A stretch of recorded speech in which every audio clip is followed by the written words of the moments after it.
David. Thank you, Catherine. Well, it seems to be one of those nights, a difficult night to grasp all of the straws in the bag that make up information. Let's go now to the Pentagon and Wolf Blitzer, who is always a good source. What's the latest there, Wolf? The latest, David, is that after the Deputy Secretary of State, Lawrence Eagleburger, failed in his mission last week to convince the Israelis not to retaliate after a first strike by the Iraqis, the Israelis then managed to convince the U.S. to coordinate some sort of retaliatory strike. In other words, the Israelis made it clear that they would go and attack, would retaliate, but there would be a problem. There were a lot of planes flying around Iraq nowadays, from bases in Saudi Arabia, from aircraft carriers. Now we're told the Turkish government has given permission to use Incirlik, a NATO base in Turkey, to go ahead and start looking for targets in Iraq. With yet an additional front coming from Israel, there would be problems unless there was some very sophisticated coordination to identify friend and foe. And certainly the Israelis didn't want to be in a position of having to shoot down an American or other allied fighter aircraft, and the Allies, of course, did not want to shoot down any Israeli planes. So I am told there is in place some sort of command and control procedures so that that kind of fratricide or friendly fire development would not take place. Everyone is bracing for an Israeli response. I don't have any confirmation that it has yet started, but certainly it's something that we can anticipate will develop rather quickly in the aftermath of these at least eight SCUD ballistic missiles landing in Israel. David? All right, Wolf, at the Pentagon, thank you very much. I'm not prescient, and I don't know the future, but President Bush in the history books probably will be known for the coalition he knit together in this Operation Desert Storm. Some of them are Arab nations, and that might be more fragile tonight as Israel perhaps goes into retaliation for the attack on its soil. For a look at that, we'll go to our World Affairs correspondent at the State Department, Ralph Begleiter. David, the attack on Israel opens the prospect suddenly of the first major challenge to the international military coalition arrayed against Iraq.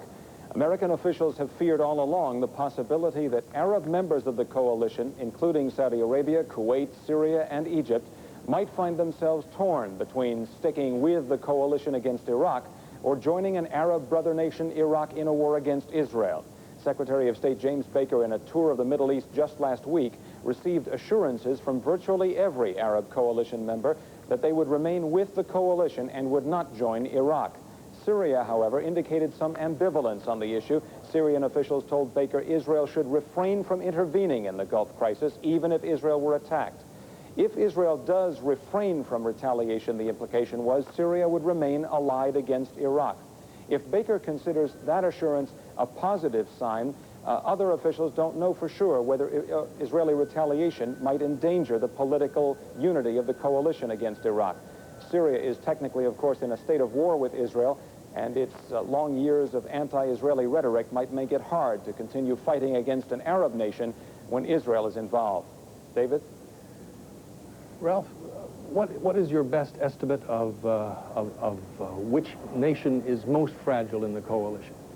I think probably Syria is the most fragile of the coalition members. It has pledged forces on the ground, and some of them have gotten there. To our knowledge at this point, none of them have actually seen any action. The United States has been very careful to try to nurture the relationship with Syria, to keep them in the coalition, to prove, in effect, that this is not a battle between the United States and Iraq, or even between the West and Iraq, but a battle which some Arab nations have definitely joined.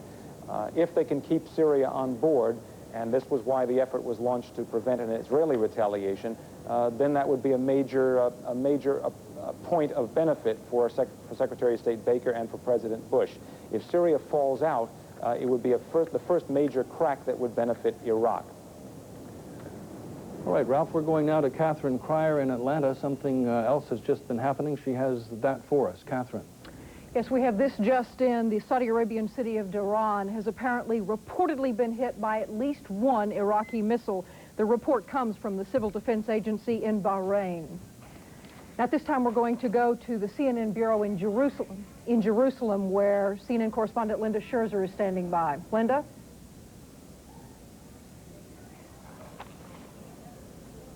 Catherine, yes. The pictures that you were seeing right now are some of the first pictures out of Israel. I can't tell you the location of these pictures. What you are seeing now is some folks from a BBC crew putting on their chemical weapon suits. There you see, I believe it's Peter Henderson, cameraman with the BBC, putting on his protective suit, which of course you've already seen being worn by soldiers preparing for such an attack in Saudi Arabia. The crew is getting prepared now to leave, I believe, the hotel to make their way to their office. Now in the studio, where all the personnel in the studio have well, they had to put all on. At this stage, everyone's been told to put on their masks. People in the studio that we're in have been told to put on suits. If we had our suits available, so we put them on. As you can see here, people are coordinating with other networks around the world. And quite frantic at this stage because when we were filming this, nobody was exactly sure about what was going on. Well, again, Catherine, we are all doing this for the very first time, of course. We all knew that in order to cover this very important news event, that we ourselves would have to be protected. There again, you see the people in one of the office buildings, one of the other networks putting on her gas mask, getting prepared, of course, to go out. Again, we can't tell you where this is happening. But we are all getting ourselves protected. Very soon, I believe, you'll start to see some street scenes. Is that correct, Headley? Yeah, when we left the studio that we're working in, we thought that it was best to roll vision as we drove along. When we were driving along, it was extremely deserted, not a soul around. And it's quite an eerie feeling. I mean, Jerusalem's never like this. You know, this is a city that's been habitated for such a long time, and then it's as if a vapor's gone through here and there's not a soul about. But behind the person who's talking into the telephone, you can see the windows, of course, that are taped. We were all advised to seal off one room in our house to make sure that it was completely safe against chemical gas. There you see the crew now heading out of the office building, making their way to the parking lot on their way to cover this story. Headley, I'd like to ask you, this is Larry Register, the Bureau Chief. Yeah. What was that like in that room as you were heading out that door? How did you feel at that moment walking out? Did you feel uncertainty? Well, actually, it was when we actually decided to make the decision to put our suits on. And we figured, well, we've got the best suits available to us, them being British Army issue suits. And we thought, will we take the chance, will we not? And we figure that, you know, to have pictures like this and let people see them, we believe we had the best available equipment to us, so we thought, well, we'll go and do it. And it was a team decision. The three of us, the crew, we thought we'll stick together and do it. For our viewers' information, this is Headley Trigg. He's an editor, a sound man with the BBC. Yes, Linda? These pictures, I believe, were taken just a little over an hour and a half ago, Headley. Yeah, you can see the streets of Jerusalem are very, very quiet. Of course, it is the early morning hours, and people were in their homes. At this point, people were being advised to put their gas masks on, to go to their sealed rooms.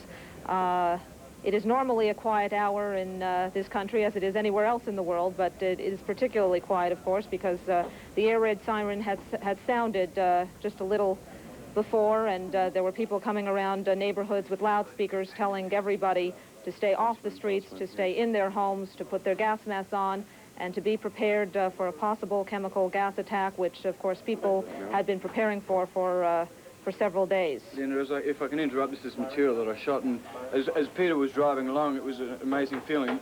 There were red lights, traffic lights, and we just thought, what's the point in stopping at a traffic light? We'll be sitting here like sitting ducks. So we just cruised through as if, and not a soul about. And it's like a ghost town at the moment. Yes. Can we stand by to cut back to Linda, because we're going to lose picture. So if we can cut back to Linda. Yes, again, the pictures that you were just seeing, of course, are some of the very first pictures out of Israel. Pictures of BBC crew that was making its way from their office into the streets, preparing to cover this very important news event. This, of course, is what Israel was preparing for, a worst-case scenario, the possibility that Israel might come under attack, and we are now waiting to see what the Israeli army's response will be. Catherine? Thank you, Linda. At this time, let me recap for you something we reported just a few moments ago, and that is an explosion was heard Friday near the huge air base at the Saudi city of Bahrain.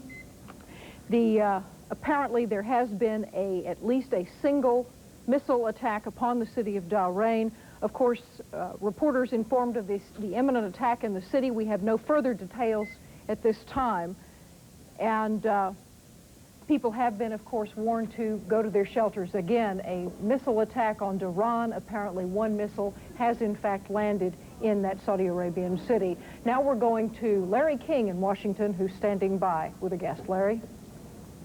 Thank you, Catherine. On this historic night, with us in our studios in Washington is General Edward Shai Meyer. He's the former Army Chief of Staff during the Carter and Reagan administrations. General Meyer did all of the Army's contingency planning for the Gulf region.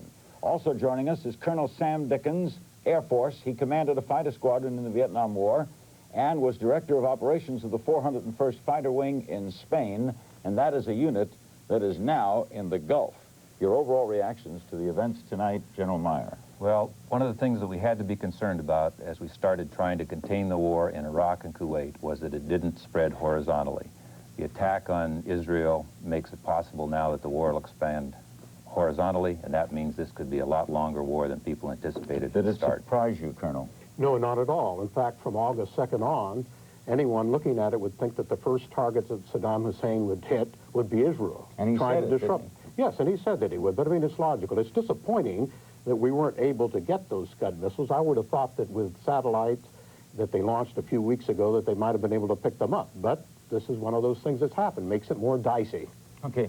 But think about the SCUD missiles. The SCUD missiles are mobile. They can be moved around. Of all the targets we hit last night, they're the hardest to find and the hardest to hit. Was there too much optimism today?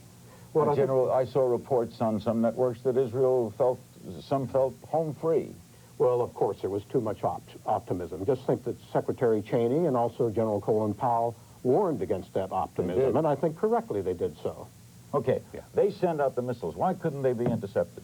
They fly very low. They are very difficult to hit, and they're not like normal air defense. A missile, remember, a missile isn't any bigger than the length of this table of a missile that's coming in. So they aren't that, I mean, the ultimate warhead on it isn't any bigger than that. Does Iraq have chemical warheads? Yes, yes they do. And that's No a question. psychological factor, really more, I'd say, more significant than the damage that they can do. It's a fear factor when you talk about chemical warfare.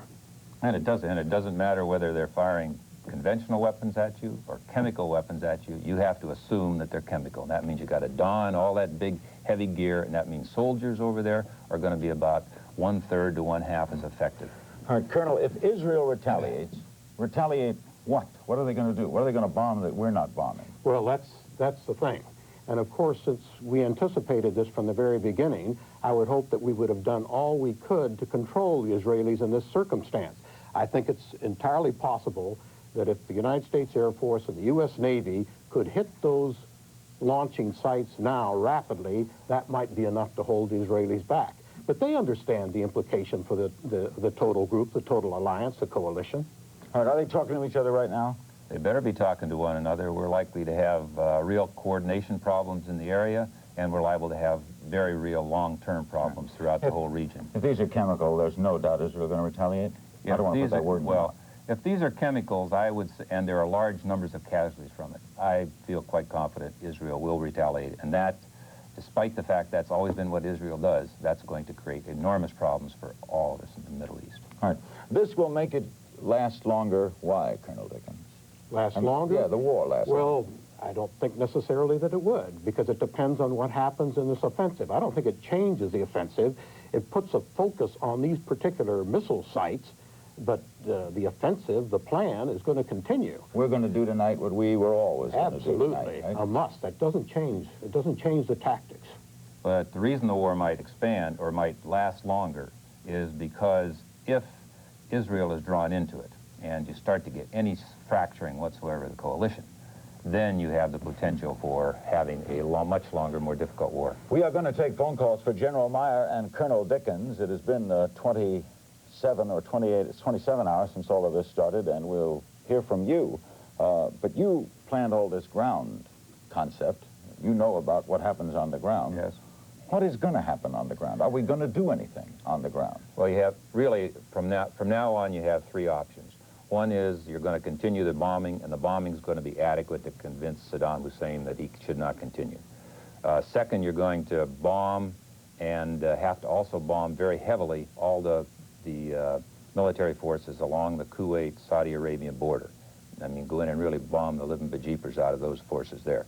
And that may not be enough. And then third, if that's not enough, then you're going to have to send, over time, U.S. ground forces in there to get through and evict them. That's a long piece away. And remember, the reason it's a long distance away is because all of the commanders over there who are planning this operation, they learned one thing from Vietnam, and that is two things, really. One is that you have to maintain the American people on your side, and that means you have to do things quickly, or if this spreads out over a long period of time, it's going to do that. And second, you have to go after the heart of the enemy. You can't let them have free reign. We'll include some phone calls in a little while. One quick question of Colonel Dickens. Will Israel retaliate tonight if they retaliate? I would hope not, but I think that's a judgment call. I think there's rapid discussions are taking place right now with General Schwarzkopf and the Israelis and trying to keep them from doing just that. You're trying to stop them from doing it? Okay. Yes, to hold off. Be a little patient. Let's give it a few hours. Let's see what we can do. And that's what Eagleburger went over there to talk to him about. This is Larry King with General Edward Meyer and Colonel Sam Dickens. We'll include some phone calls for our guests, and we'll start with Fort Lauderdale, Florida. Hello. Yes, my question is there going to be so much confusion that the Israelis and Americans will be killing each other? Could that possibly happen? That could possibly happen, and that's why, that could possibly happen in the sky if we did not have very careful coordination. You have an awful lot of airplanes over there. Right now you're running up through today, you run how many? About 2,000 sorties.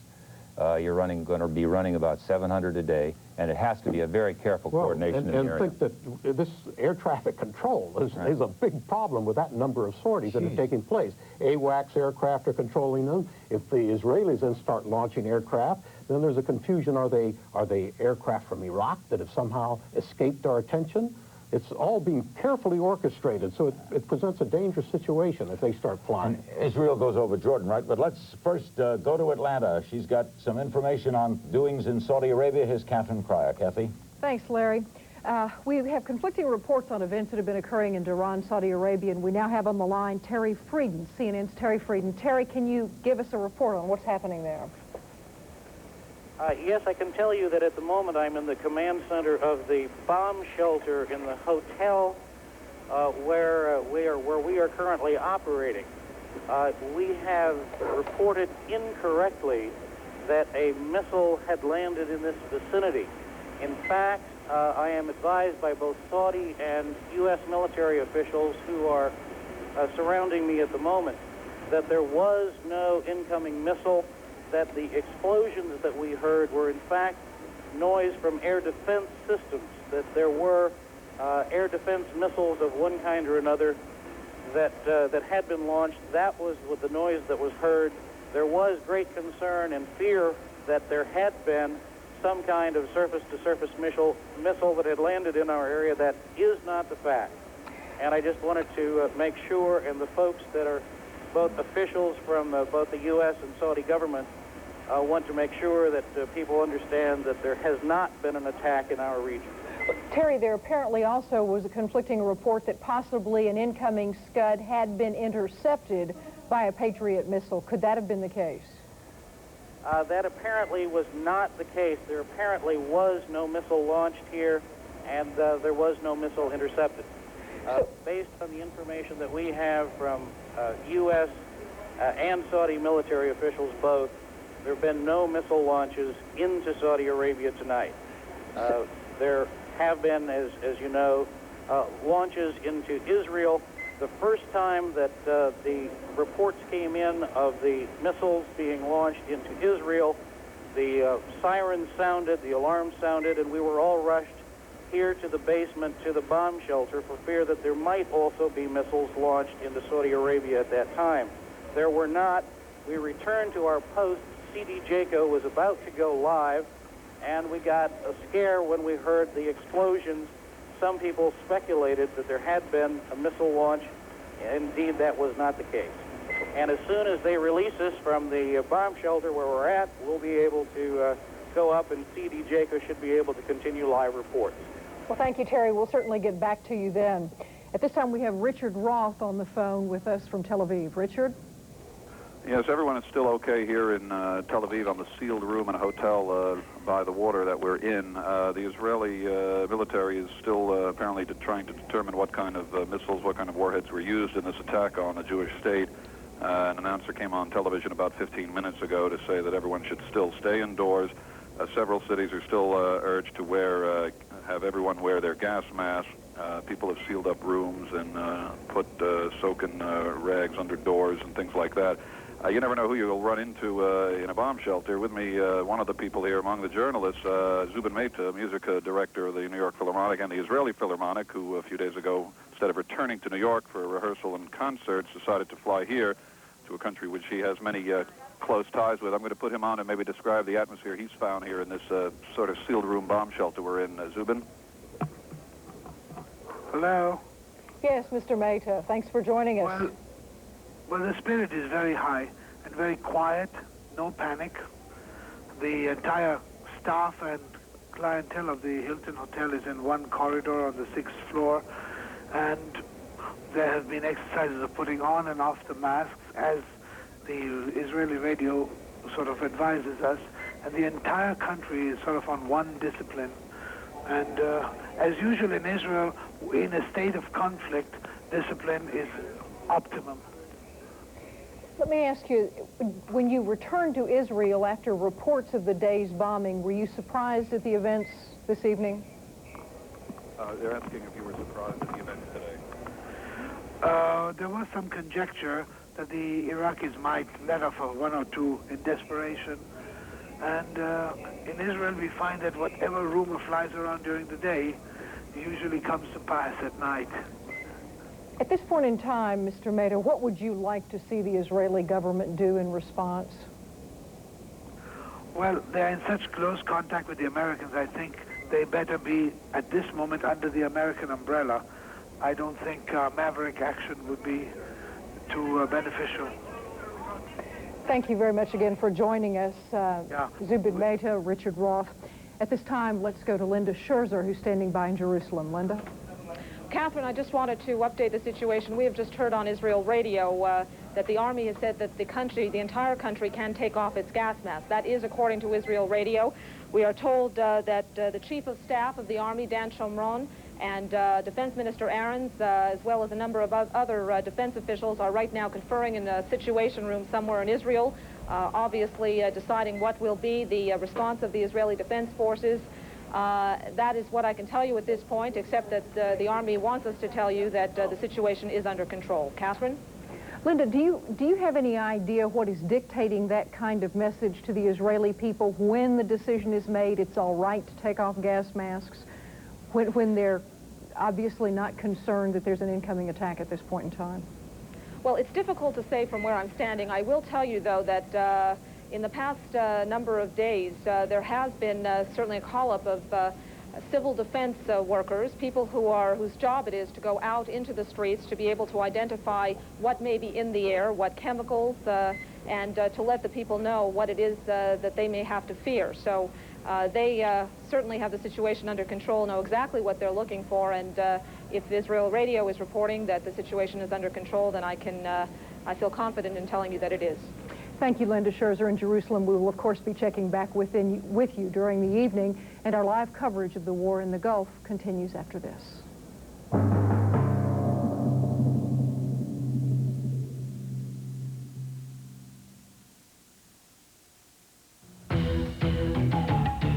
It's more than beautiful design and superb handling that have made Ford Taurus the standard by which other wagons are judged.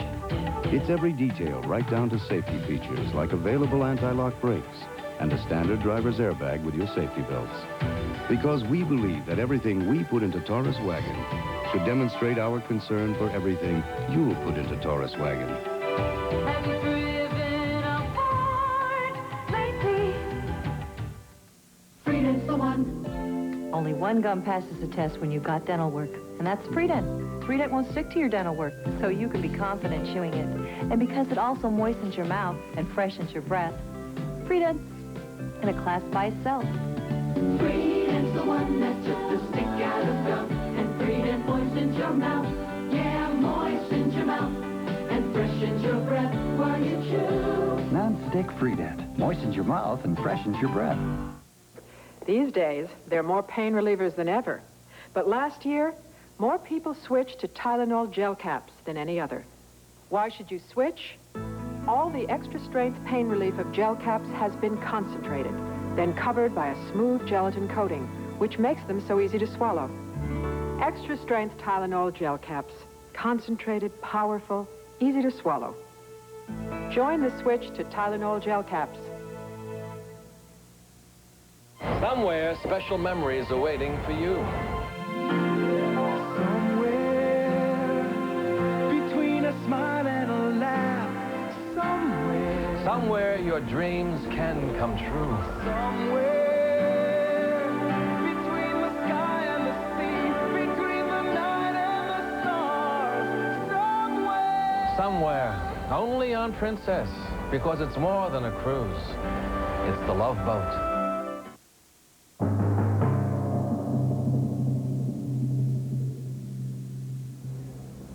Moments ago, we were speaking to CNN's Richard Roth from a bomb shelter in Tel Aviv. Let's check back in. Richard? Yes, on Israeli radio just a couple of minutes ago, while Linda Scherzer of our Jerusalem Bureau was telling you that everyone is permitted to take their gas masks off, an Army spokesman said that so far there are 7 light injuries reported after the Iraqi missile attack on Israel. 7 light injuries known so far. Obviously, officials, emergency rescue people are scrambling to determine exactly what's happened. And the Army is still trying to determine what kind of warheads fell in cities throughout Israel. We're still in this sealed room here in Tel Aviv. The atmosphere is improving as everyone has taken their gas masks off again. Very hot in this room, but people are still holding up well. We are not able to look outside of this room to see what's happening. Have you gotten any word at all from the Israeli Defense Ministry about a possible response? No, I could not go with anything yet on that. You hear people run in and say they think they've heard of something, but it's always unfounded. We have no idea yet. Obviously, the Israeli military and political leaders are huddling about that now. All right, Richard, well, I'm glad at this point the gas masks are off. We now will go to Charles Bierbauer, who's standing by at the White House. Charles. Very little that we can report here. There is at this stage no information being released by the White House. According to one source, President Bush has remained in the residence throughout the evening, although it's always quite possible and certainly much Mr. Bush's want to move around quite freely. But the focus of activity has been in National Security Advisor Brett Scowcroft's office.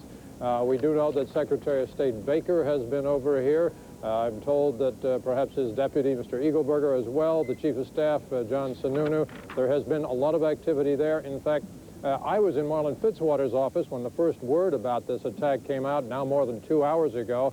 Mr. Fitzwater has not returned. Presumably, he is in the meetings in there as well, trying to get some information. I would expect that the White House will be very careful, probably very limited in what it says about this attack on Israel. This had been a major concern in trying to hold together, as we've been discussing throughout the evening, and trying to hold together the coalition against Iraq because of the fact that Israel is still at war with, technically, with a number of Arab countries. There had been the mission by the number 2 man at the State Department, Mr. Eagleberger, to Israel to try to convince the Israelis not to retaliate, or only in a proportionate sense. There had been efforts by Secretary of State Baker to get assurances from the Arab partners in the coalition that they would indeed not fraction, not break away from the coalition if the Israelis felt compelled to retaliate against an attack from Iraq. And indeed, it's my understanding that Secretary Baker, for the most part, did get that kind of assurance. I know that in the interview that Bernie Shaw did with Egyptian President Hosni Mubarak, Mr. Mubarak gave us the indication that indeed Egypt understood and granted that Israel certainly has the right to defend itself. So again, no information coming from the White House, but a fair amount of activity primarily focused on the National Security Advisor's office. That's as much as I can tell you right now. Thank you. Of course, those White House conferences surely will go on throughout the evening, and we'll be checking back with you, Charles. Of course, as we reported, CNN's Richard Roth in Tel Aviv confirmed apparently seven light injuries from explosions. We have no reports of injuries from any chemical reaction, and of course no confirmation that any chemicals, biological warfare has been used on Israel. The 8 SCUD missiles, in fact, though, have been confirmed having landed in the nation of Israel. And on that note, let's go to the UN and Jeannie Mose, who's standing by. Jeannie. Catherine, there's no diplomatic action here in the building at the UN where we're sitting. Most of the ambassadors, all of the ambassadors, and the Secretary General went home hours ago. We assume they're watching their television sets now. However, over at the Israeli mission to the UN, just a few blocks away from here, the Israeli ambassador is at work, and he came out of the mission a short time ago and made a statement. He confirmed that between 8 and 10 SCUD missiles had been launched against Israel and that they hit areas of Tel Aviv and Haifa. Here is the rest of the Israeli ambassador's statement. It is now clear what risk Israel took upon itself when it refrained from a preemptive strike, a risk that no other country would have taken. It is also clear the kind of enemy that we are confronting with in the Middle East, the kind of character that we are confronting with, which is Saddam Hussein. The Israeli ambassador to the UN just a short time ago. No word there, obviously, on whether or not Israel would retaliate. A retaliation that diplomats here at the UN fear would change the whole character of the conflict.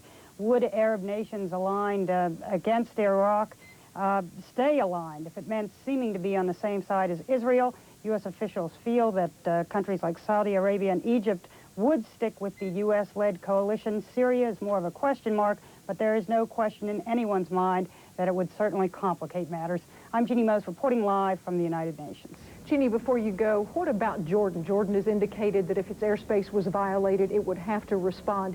Any activity from the Jordanian ambassador at this time? At this point here at the UN, there's no activity by anyone. The only activity right now is at the Israeli mission, as far as we know. Thank you, Jeannie Mose at the UN. Let's go back now to Larry King, who's standing by in Washington. Larry?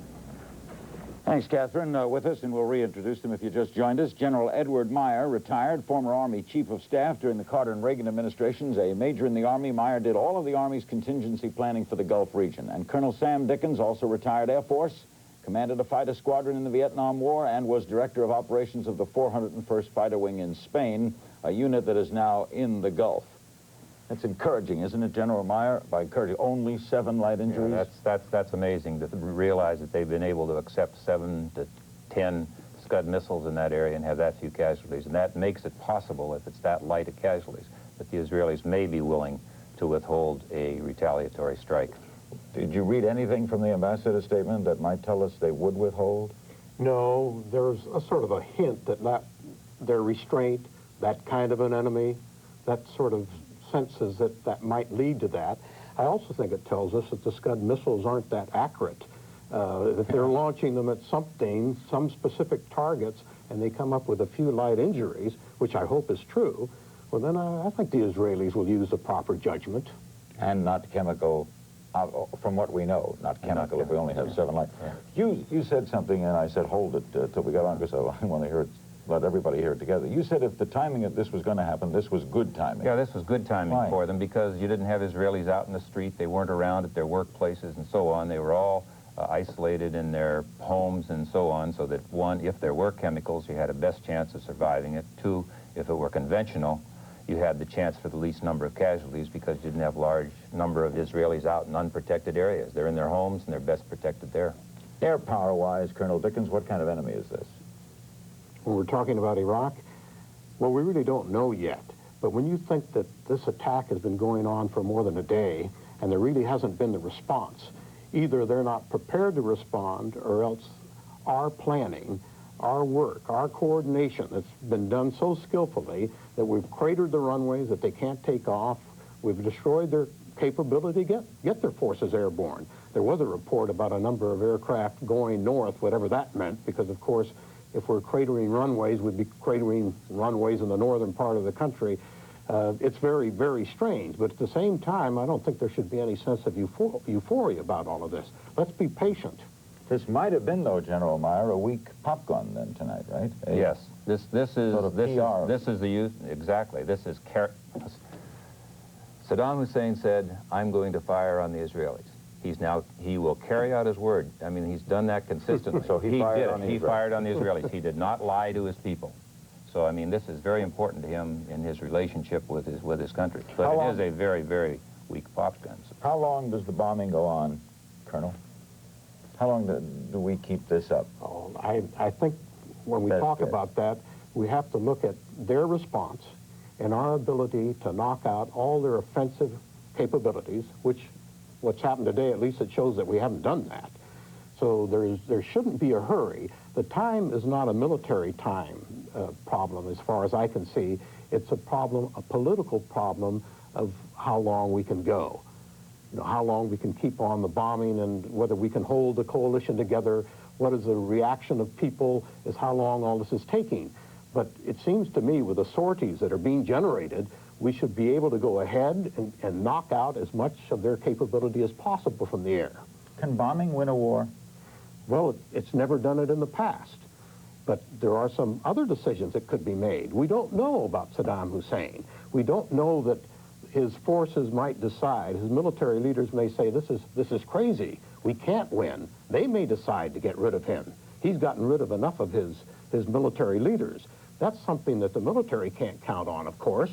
So that can't be part of the equation. That's just one of those nice things that you hope would happen. The folks on the ground, all those people on the ground, first, are they hearing all about this now? Yes, they are. They're listening to the radios over there, and they're hearing all about it. And they're being kept up to speed. Which is a good idea, right? Which is a good idea, because they're encouraged by what they hear with the success of the Air Force. They're encouraged to hear that a lot of the reinforcing forces that they might have had to fight are being attacked. They're encouraged to know that the SCUD missiles and the things that they're going to have to worry about are being attacked in high priority. So that's... But how itchy are they? Well, they're very itchy. They're like any of the rest of us who are sort of leaning forward in the foxhole, and you can only stay leaning forward in the foxhole so long. But I will say this, all of the commanders over there are going to focus on firepower before manpower. So there's going to be a tremendous tendency on the part of every commander over there to make sure that the whole area where the entrenched enemy has been completely obliterated with carpet bombing by B-52s with heavy bombs before they send Americans in there. And if they do, it's going to be around them or over them in a vertical envelopment and cut them off and try to hold them in those positions that they've dug and let them stay there. As a commander of ground forces, what do you do to keep them okay during the lean forward period? What you're doing during that period of time is you're running through a whole lot of what ifs. You're going through a whole lot of drills, sort of like you do around here with them, so that they're thinking about all the things that they have to think about. You're checking up on ammo. You're doing all the kinds of things that they need to do for that period of time. And the other thing that's very important, and we can't over stress it, and that is people need rest. And you're trying to get them to get as much sleep as they can and rest as much as they can in advance, because the adrenaline they use during that first 10 minutes or 15 minutes when they're shot at is, you know, when bullets are going over their head, is going to be enough to... You know, I think that when the troops heard President Bush's speech last night, and when he said, we're not going to go into this with one arm tied behind our backs, there must have been people just standing up and cheering. That's the best word that the military could ever have. And one other thing, does the guy in the plane know he's done his job well when he's bombing at night, or does he have to wait till the next day to know? Well, I think with the modern precision bombing, most of them know right away how accurate they have been. Thank you both very much. Sure. Thanks for spending this time, and thanks for your patience. General Edward Meyer, former Army Chief of Staff, Colonel Sam Dickens, former Commander Fighter Squadron in Vietnam. This is Larry King in Washington. War in the Gulf. More after this.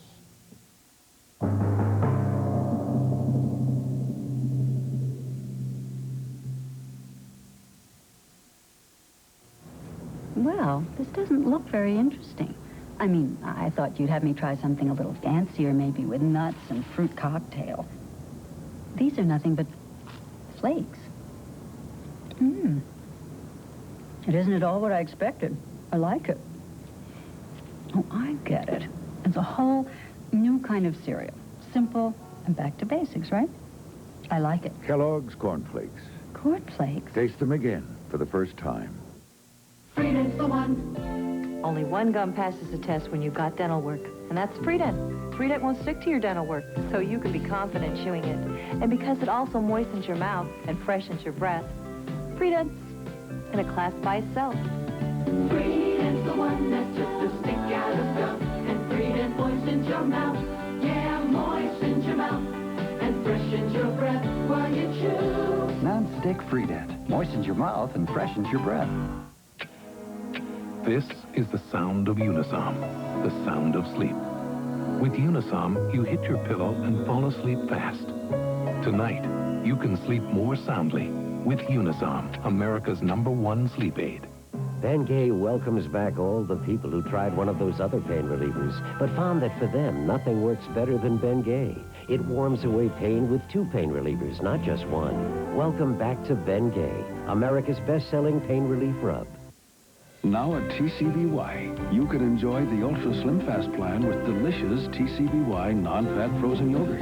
What a great tasting way to help you lose weight. Country's best yogurt, TCBY. As the war in the Gulf continues, CNN is the network for the most complete coverage from the Middle East and throughout the world. Now, more than ever, shouldn't you be watching the network viewers voted best in coverage of the crisis in the Gulf? CNN.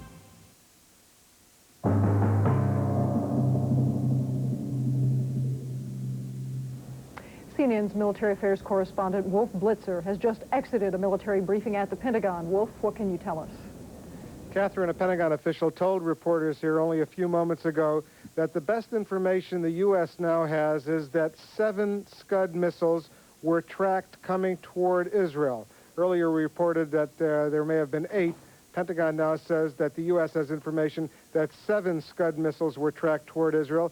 This official told reporters that the United States cannot confirm the initial indications that there could have been any gas or chemical warheads. We had reported some time back that the initial reports reaching the Pentagon were that these were conventional warheads, not gas or chemical warheads. The Pentagon official said that the United States is obviously closely following all of this. There is no word that the Israelis have started any sort of retaliatory strike. Indeed, within the past few minutes, as I checked, I was told that no Israeli retaliatory strike has yet started. But clearly this is a source of great concern here. We are told that there is extensive, very high-level consultations going on right now between U.S. and Israeli officials. Catherine? Yes, Wolf, earlier in the evening there was reported that the U.S. and allied forces might be looking for those SCUD missiles.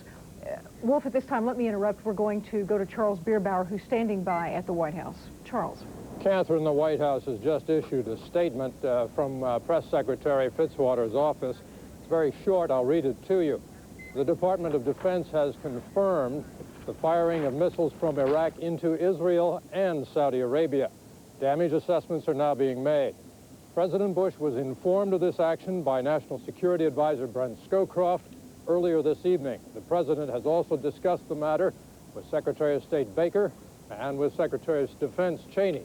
The President, and this is a quote, the President is outraged at and condemns this further aggression by Iraq. Coalition forces in the Gulf are attacking missile sites and other targets in Iraq. 2 important things here that go beyond the outrage. One is the confirmation that there were missiles fired both at Israel and Saudi Arabia, and the second, the assertion that coalition forces are attacking missile sites. It makes no mention of any Israeli action. Catherine? Yes, you just reported that there was confirmation that missiles had in fact been fired on Iran. It does not specify Iran. What the statement says is Israel and Saudi Arabia, missiles fired from Iraq. There's no specificity as to the exact targets, but I do believe this is the first confirmation we've gotten from the government here that there were firings towards Saudi Arabia. Thank you, Charles Bierbauer, for that report. Let's go back to Wolf Blitzer. Wolf, before I ask you my initial question, is there then any further word about missile attack on Saudi Arabia?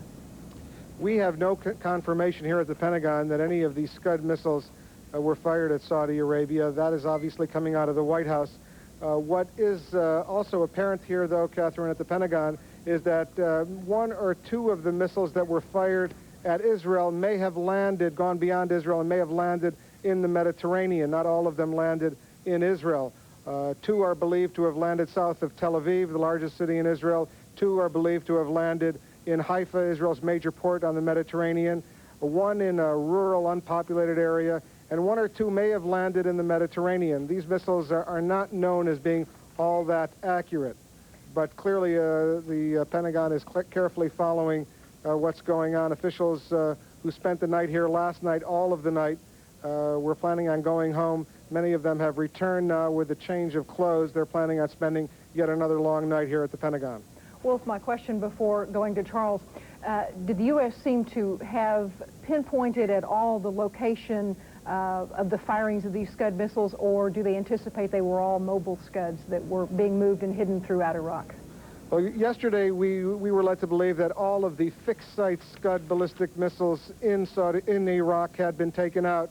Tonight we're told that perhaps most of them were taken out, but not all of them. The initial indications, though, were that these missiles that were fired at Israel were from some of the mobile Scuds. In the past 24 hours or so, the Israelis had been alarmed, very concerned throughout the day, and indeed here at the Pentagon, officials had been telling us all day that they were bracing for some sort of Iraqi use of these mobile missiles. Clearly it happened a lot sooner than many people had anticipated. Catherine? Thank you. Wolf Blitzer at the Pentagon. People across the United States are reacting to these events that have occurred in Israel and across the Middle East. And Dan Blackburn has been talking with some of them in a delicatessen in Los Angeles. Let's see what they're saying. Dan?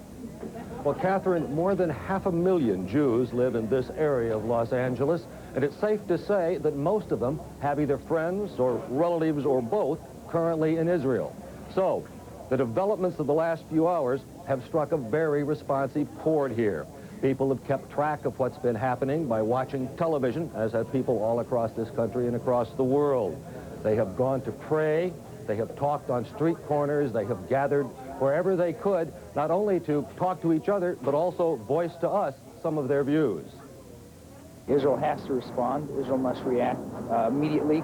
And Saddam Hussein's a madman. He's, if you ask me, he's a second Hitler. I'm very upset. I was so upset, very worried about what's going on there. I feel pretty bad. And I hope, you know, it's going to be bad retaliation. Now it's going to be, the Israelis going to retaliate against him, and it's going to be an awful, madly thing. Hopefully, Israel will have patience and overcome this initial reaction, and hopefully they will not be dragged into the war. I think that's exactly what he's trying to do. As you heard, one of the interesting things is that there is somewhat of a division of opinion on whether or not Israel ought to retaliate for the attack upon it. I would say that at this point in this community, a slight majority probably feels that it should, but everyone is aware that that would further complicate the situation, and so the view is by no means unanimous.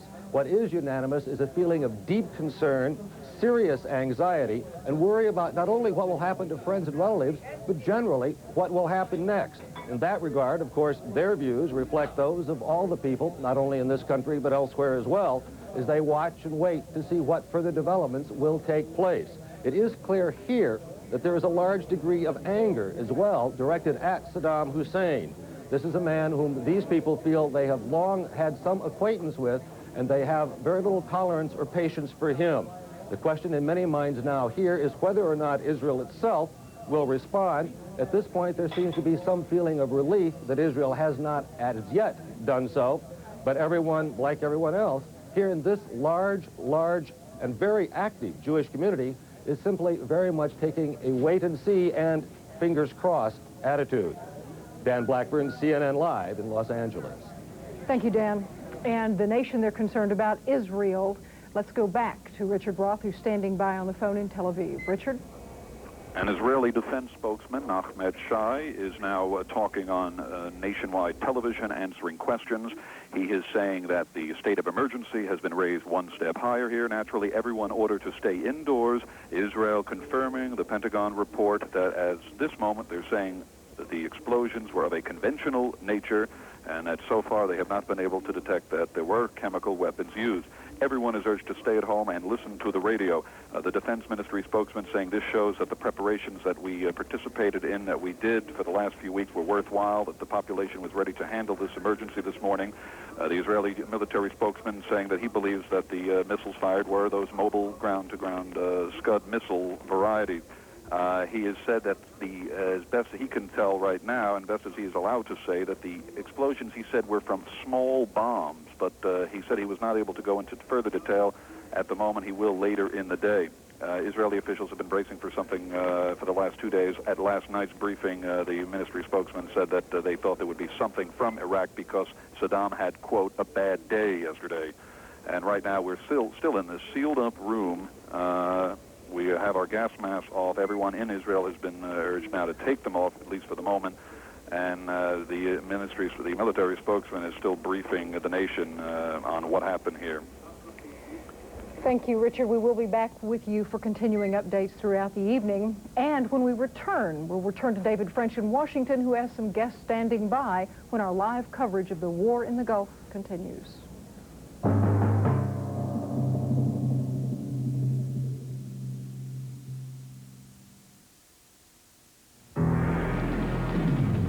Mike Battaglia is a soldier of the streets.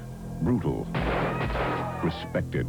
You find Mike Battaglia before they lay a hit on him, and when you find him, you treat him as a man of respect. In his world, power is the final reward. Tell me you don't want it. I don't know what you're asking. Mikey? I did it. Between a man and his woman. What is it with me? I can't stop shaking. It's done. Look at that. They got him crowned already. Between a man and his army. There's a war going on here! Battaglia is mine. Lies a war of deceit. No!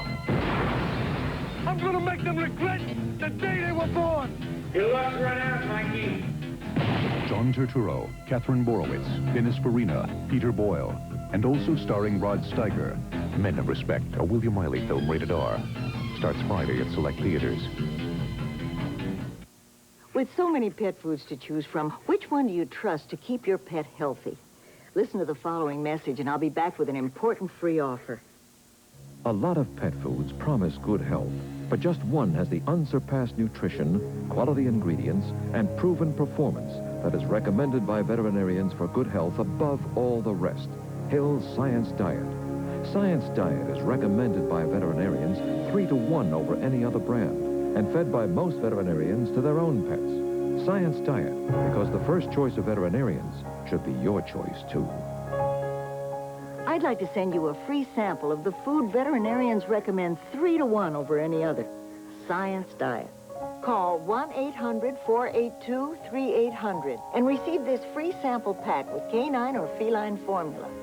Science Diet, because the first choice of veterinarians is my choice, and it should be your choice, too.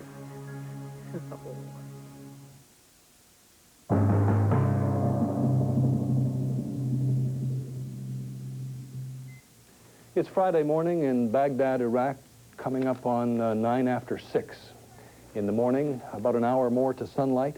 This time last night, the nation, much of the world, was riveted by our 3 correspondents who were reporting to you there from a hotel. Bernard Shaw, John Holloman, Peter Arnett. They reported all through the night through their facilities from the 9th floor of the Al Rashid Hotel. Then this morning came a time when Iraqi officials came and said, you'll have to shut down your operation, and we'll give you what that looked and sounded like at the moment the Iraqi officials told them to cease and desist and to file their reports censored later if they could. John, we unfortunately have been ordered to cease transmitting. It was an order given by the Ministry of Information. The reason for this order was military censorship. We have been told that we may no longer transmit live to our audience, and that in the future, taped reports will be subject to censorship. So, that's, I don't know what to tell you, Bob Cainard and Bobby Batista and our viewers. This official, Mr. Allah, who's been a good friend to CNN for our time here, is now, demanding that we do something that we desperately don't want to do. So, John, I will make the decision to cut the communications because I'm the senior man here. So for Bob Weiner and John Holloway and John Holloman and Bernie Shaw and myself, Peter Arnett, who is signing off from Baghdad for CNN, and I hope we can resume our communication with you in the very near future. For those of you in Atlanta and up and down the network, we'll try to get back in touch with you as soon as we can. Obviously, this is something that is just abhorrent to all of us in our journalism. We'll talk to you as soon as we can. Assume that they are gathering news as best they can and will be able to transmit it to you after the Iraqi officials censor it as is their wish. We at CNN would only suggest to the Iraqi officials, if they're listening and could soften their hearts for the free flow of information, to let our correspondents reestablish communications with the rest of the world and continue their reporting. We would hope they would want to do that. Now let's turn to tonight, when about 7 Scud missiles have been launched from Iraq toward Israel, some of them striking there. No sign that any of them bore any poisonous gas or warheads. We've been sitting here this evening listening to all the reports, 2 of us here, James Blackwell and I, and we're joined by Steve Emerson of Special Assignments. Mr. Blackwell, this scare tonight didn't seem of a scale that impressed you as being anything other than a tactic.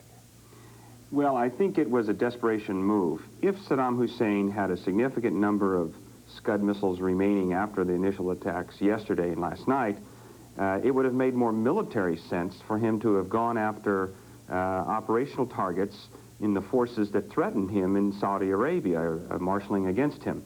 Certainly the Duran Air Base, the King Khalid Air Base, and others that he would be able to reach.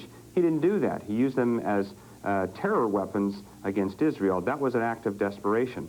Now, there is one fact that indicates that he might have wanted to strike targets in Saudi Arabia. You'll remember, as I look past through my notes, that at 8:30 tonight, Steve Jaco was reporting. Charles Jaco. Charles Jaco, from Duran. Suddenly, he said he hears explosions, and then we lost the signal. Now, he had to go to the air raid and then he was told to move to the air raid shelter, and we all assumed that that might mean a missile attack, and indeed there were some reports that Duran is under missile attack. Later, those reports were denied, and word came out that there's been no missile attack at Duran. Once again, we're observing the confusion that often happens in time of war. Now, with the official reports from the Pentagon and from Israel about the nature of the attack, from official sources, we're told that missiles were launched towards Saudi Arabia and Israel. We're told that a number of missiles, in fact, landed in Israel, and a few general locations were given. Now, if you combine the fact that we were also told that what Jaco might have heard was an air defense weapon, one way to explain those seemingly inconsistent facts might go like this. Iraq launched Scud missiles at both Duran and various other targets in Israel. Conjecture now. This is conjecture, but it might... Not that they launched the missiles, but... It might explain what facts we do know about. The explosion that Jaco heard was, in fact, a Patriot missile going off. That would be consistent with the report that air defense missiles were launched in Duran. Now, when Patriot goes off, it's not a whoosh as some missiles go. There is an initial pop or explosive sound as the missile is being ejected from the carrier, the canister that it's carried in. Then the rocket motor ignites and it flies off to its target. It just might be that Patriot was launched at an incoming Scud missile and, in fact, hit its target. We won't know that for a while. But that could have been what we heard at 8:30. But that could have been what we heard at 8:30, and it might explain some of the confusion. One thing is certainly true. We have also reports that there were 7 light injuries of Israeli citizens, and that is good news. But I'll tell you one thing. When you hear about possible missiles going into Israel from any part of the world with potential gas tips, it just sends chills up and down the backbone. We'll be back to talk with Steve Emerson about what was going on in Israel at that moment and how much notice they had. It wasn't much. Our live coverage continues in a moment.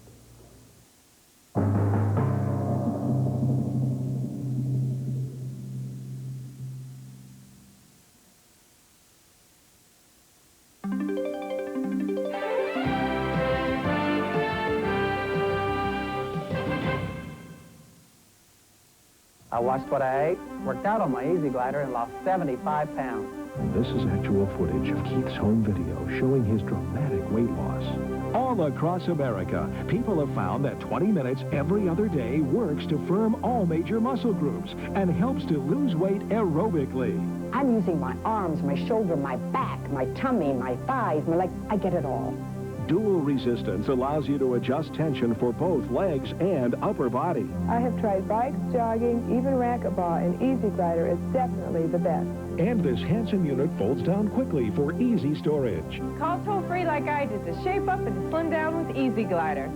Call toll-free 1-800-257-1257. We'll bill your credit card 3 easy payments of $19.95 each. You get a full 60-day home trial with a money-back guarantee. The total price, $59.85 plus $9 shipping and handling. Call 1-800-257-1257 now.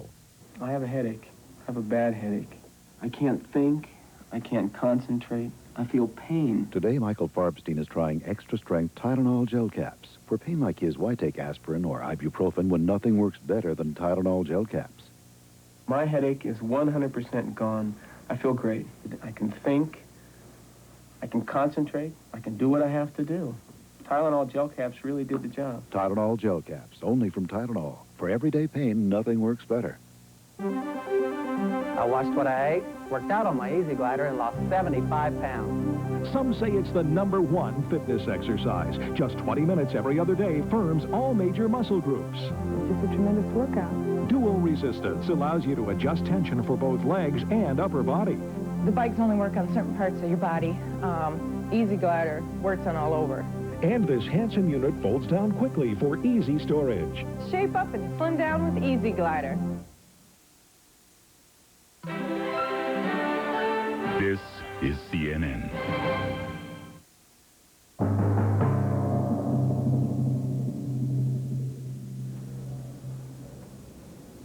CNN coverage of the war in the Gulf continues. I'm David French in Washington. And I'm Catherine Cryer at the CNN Center in Atlanta. The Gulf War exploded into Israel tonight. About 3 hours ago, the Pentagon says 7 surface-to-surface missiles fired by Iraq hit targets in Tel Aviv, Haifa, and possibly some rural areas of Israel. The Pentagon says it's also possible some missiles landed in the Mediterranean Sea. Israeli officials say the missiles carried conventional warheads. They say they were not chemical warheads. According to the Israeli army, at least 7 people have been hurt, their injuries described as light.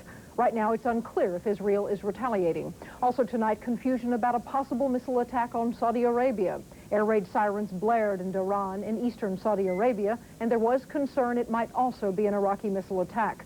Some reports indicate the attack was a false alarm, but the White House moments ago reports at least 1 missile was fired at Saudi Arabia. So far, we have no reports of any Iraqi missiles hitting any targets in Saudi Arabia. So let's check in now for an update with CNN's correspondent in Jerusalem, Linda Scherzer. Linda. Catherine, the state of emergency here in Israel has been raised one step, although the Army has just told us, has actually informed the Israeli people not too long ago, that the situation is under control. The Army spokesman Nachman Shai went on Israeli television just a little while ago to inform the public to stay in their homes, that they should stay close to their gas masks, but that the Army now knows that the explosions, that the missiles that landed in Israel were of a conventional nature. If we can see pictures that we have already aired of some scenes of last night, scenes that the BBC took of chemical warfare suits. I can see those pictures are not, here we go. These are pictures that the BBC crew took on their way from a hotel to the office. They are scenes of street scenes, of course, very quiet street scenes. They were taken about 2 hours ago. At the time, the crew did not know what was coming, what sort of missiles were coming into Israel, and they were prepared for anything. They had donned their chemical weapon suits, as we have all been told, put on their gas masks. As you can see, the streets are very quiet as they make their way to the office. Again, to repeat what you said, Catherine, the Army tells us that there are only 7 people who are lightly injured. That comes as a great relief, of course, to Israel. But at this point, people are being told to stay close to their homes. The state of alert, as I said, has been raised 1 notch. The Army, the Air Force had been on high alert for several days now. The Army pilots, we are told, had been in their cockpits 24 hours a day. They had been making maneuvers, circling the airspace around Israel, prepared for anything, prepared exactly for this, that Iraq could have launched an attack into Israel. At this point, there you see them, the pictures of the Air Force pilots that were aired on Israeli television last night. As you can see, as one goes down, one goes up. The pilots last night were expressing admiration on Israeli television for the airstrikes that had been made early yesterday morning by the Allied bombers into Iraq. At that point, of course, they were prepared that they may be called to Baghdad to make their way to Baghdad as well.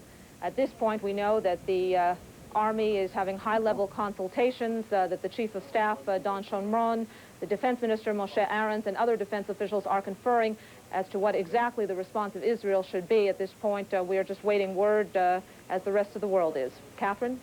Yes, Linda, you described that the state of emergency or state of alert has been raised a notch. How are these distinguished? What does that mean? Well, what the Army is telling Israelis is that they should stay in their homes, again, in their sealed rooms, close to their gas masks. The people should not be out on the streets while the Army confers on what exactly they plan to do, whether it will be to retaliate, whether it will be to let the United States do the job for Israel. At this point, the state of emergency, at least on the civilian level, means that people should just stay inside and take normal precautions. Catherine? Thank you, Linda. Linda Scherzer in Jerusalem. Now back to David French in Washington. Thank you, Catherine. There's been a report in the last 2 or 3 minutes out of Saudi Arabia attributed to a coalition official there. That would be one of the Saudi officials, that some more missiles have been launched in that direction. This is a tentative report. We're going now to check up on some other things with Wolf Blitzer at the Pentagon. Wolf. David, let me recap what we know here at the Pentagon about these SCUD ballistic missiles that were fired towards Israel.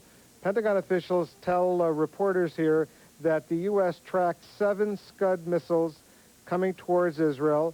The Pentagon believes that they were of the conventional warhead type, as CNN reported a couple hours ago. It is assumed here at the Pentagon now, it's been confirmed virtually, that the missiles did not have chemical or nerve gas warheads, that this was, of course, a fear that the Israelis had, and of course they alerted the public and went through all sorts of precautions, drills that they had anticipated in the days leading up to this war.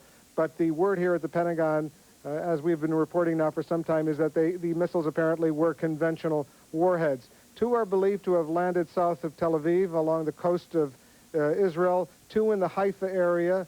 1 or 2 may have gone into the Mediterranean, and 1 landed in a rural, unpopulated area. Originally, we had suggested that there may have been 8 missiles. Pentagon officials now say that there were 7.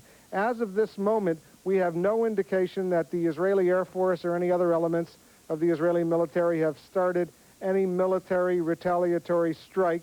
No indication that the Israelis have gone after any targets in Iraq. What we do know is that the United States right now is continuing massive bombing raids on all sorts of targets in Iraq and occupied Kuwait, revisiting some of the targets that were hit only 24 hours ago, trying to make sure that all of the strategic targets deemed as the most dangerous by the United States and the coalition allies are destroyed. Last night, we had received word that the Pentagon believed that all of the fixed-site SCUD missiles had been taken out. Throughout the day today, though, there was a deep concern expressed to reporters here at the Pentagon that the mobile SCUDs, which could be hidden, could be moved around, that they still represented a danger. The Iraqis could target Israel or the eastern provinces of Saudi Arabia, and that obviously now appears to have been, that it has been the case with the confirmation, of course, that these missiles have gone into Israel. Here at the Pentagon, by the way, it's interesting, David, at the White House, they're confirming that missiles have gone into Saudi Arabia. Here at the Pentagon, that has not yet been confirmed. Officials here are not denying it, but they're certainly not confirming it at this point. We do know that there is extensive high-level consultation going on right now between U.S. and Israeli officials. That's it for now, David. If we get some more information, I'm sure we'll be back to you. All right, Wolf Blitzer, thank you very much. I will clarify a little bit what was on the machine here. A coalition official is stating that 6 SCUD missiles have been launched towards Saudi Arabia. That's a heads up to our troops in the field who will be able to verify the veracity of that or not. To continue now, Charles Bierbauer. David, the President, the White House has issued a statement about this incident, the attack on Israel this evening. To reiterate it from earlier, it was put out a little before the hour. It says that President Bush is outraged at and condemns this further aggression by Iraq. The President conferred with his National Security Advisor, with the Secretaries of State and Defense. And not to contradict Wolf, but there is a lot of confusion in this time. Indeed, what the statement says, that it is indeed the Department of Defense that is confirming that missiles were fired both at Israel and at Saudi Arabia. And it's the Department of Defense that is picking up this kind of information, of course, relaying it on to the White House. Further, the statement issued here says that coalition forces in the Gulf are attacking missile sites and other targets in Iraq. As Wolf reported, the bombing continues. 2 points that are not in this statement, this very brief statement, and that we've not been able to get any information on here, is whether or not there's been direct contact with the Israeli government, whether President Bush, as is his frequent custom, has picked up the phone and called either Prime Minister Shamir or his government, and secondly, whether there is any Israeli retaliation going on at this time. As we well know, there was concern within the Bush administration about Israeli retaliation and what effect that would have upon the coalition. It may be significant, it may be just reading something in here, but the point is that the coalition forces, according to this statement, are attacking again in Iraq. David? Charles, we have some information that, contrary to a report elsewhere, that the Israeli ambassador to the UN didn't say anything one way or the other on that point. Let's go now to World Affairs correspondent Ralph Begleiter for the latest. Ralph, a couple of things come to mind: the attack on Israel and its effect on the politics of the Gulf. And you know, Saddam Hussein, I forget the Arabic word for machismo, but he certainly has it. How about the effects there?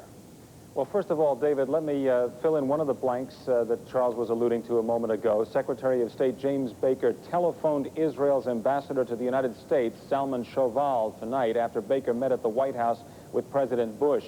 According to diplomatic sources, Baker conveyed President Bush's sympathy following the attack on Israel. According to the sources, President Bush was described as devastated when he heard of the attack.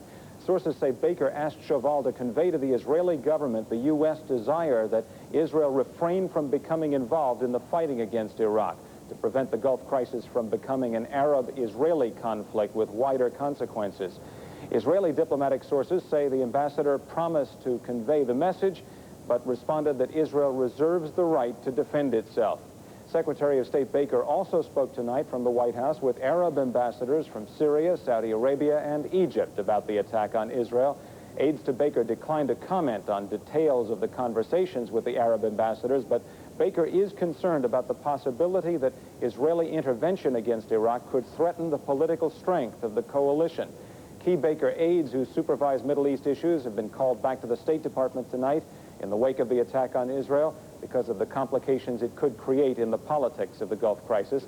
And now, to answer your question about Saddam Hussein, I think what American officials are worried about is not so much necessarily that the politicians, that the leaders of Syria or Saudi Arabia or Kuwait or even Egypt might defect from the coalition, but they are worried a bit about whether Saddam will be able to publicly claim now that he has withstood almost 2 days of hard pounding from the American-led coalition in the Gulf, and still managed to fire off missiles against Israel, which no Arab country has done in a long time, and might be able to whip up Arab public opinion, and that the Arab in the street, so to speak, might be in a position of being able to force their governments to enter a war against Israel. It seems as though it's Iraq's card, it's Saddam Hussein's card in an effort to try to complicate the politics of the crisis, to bring in Israel and create questions in the Arab population's mind about whether they ought to be fighting Israel or ought to be fighting an Arab brother, Saddam Hussein. Ralph, the Israelis are running out of dark in that part of the world. It's about 10 minutes, 11 minutes, 12 minutes past 6 now, maybe an hour of darkness. I know you're not at the Pentagon, but the Israelis might have to wait before doing anything, or do you think the daylight would suit them? Well, I don't know enough about the military strategy that Israel might have to answer that question accurately. Obviously, nighttime is a good time to engage in surprise military action. The Israelis, however, are known for prompt retaliation in cases like this. At the same time, there is the complicating factor of there being an awful lot of planes and ships in the area, and there has to be some coordination if Israel is going to retaliate. They're going to have to coordinate with the others who are already attacking. And David, I might point out, a moment ago we heard Charles Bierbauer mention the statement from the White House, which points out very carefully, loudly and clearly, after dealing with the Israeli attack, the White House says coalition forces are already attacking Iraq. The message to Israel is, you don't need to, we're taking care of it. All right, thank you very much, Ralph Begleiter, World Affairs correspondent. We return now to Atlanta. Catherine. Thanks, David. And there's another part of the Gulf region that has been concerned about attacks this evening, and that is Saudi Arabia. Let's go back now to Charles Jacob, who's standing by. Charles? Well, good evening to you, or good morning, since it's a little after 6 in the morning and the sun's coming up here in Saudi Arabia. Well, what happened is this. About an hour and a half ago, we were speaking to you from this camera platform here in eastern Saudi Arabia, when suddenly there was a loud bang. We had previously had a drill, an air raid. Well, it wasn't a drill, it was an alert. Everyone went into the basement, donned their gas masks. The all clear was given. We came back up. The man who's in charge of security for this hotel, where all the journalists are staying, came up and said, listen again, I would advise you to get ready to leave. We heard a large bang at a nearby airbase and a whoosh flying overhead. We couldn't tell at that point if it was incoming or outgoing. We were all told to get out of here and get down to the shelter. We did. We were told while we were going down there that the Saudi military believed there were incoming missiles, plural, missiles headed this way. Since then, we have gotten conflicting information, I understand, from Washington. They are saying that there was one SCUD missile launched towards somewhere in Saudi Arabia. Some of our information from U.S. military sources here is that there were no missile intercepts. What we can tell you is that in the hour and a half, while we were in the basement with gas masks on, some of us who had them in full chemical protection suits at the urging of the staff downstairs, I counted over 30, maybe 35, maybe more, bangs up here. Those apparently were not incoming fire of any kind. Those were the sound of anti-missile missiles, perhaps the Patriot missiles, being launched and going skyward. We're back up here now. Apparently there was no attack. There's no sign of damage. Everything looks pretty much the same as it did when we went down. But we were told to be extremely careful, to carry our respirators with us, which we have, and to be prepared to heed the warning and go back down to the shelter on a moment's notice. Charles, what about events throughout the evening in regards any bombing raids by U.S. and allied fighters? What has transpired throughout the evening?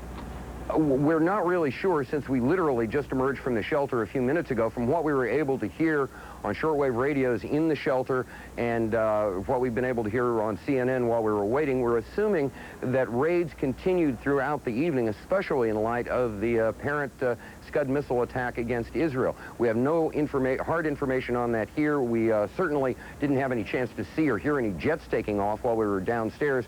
But again, we did hear those repeated bangs, which were, we're told, possibly those Patriot missiles being expelled from their launch tubes before they roared skyward.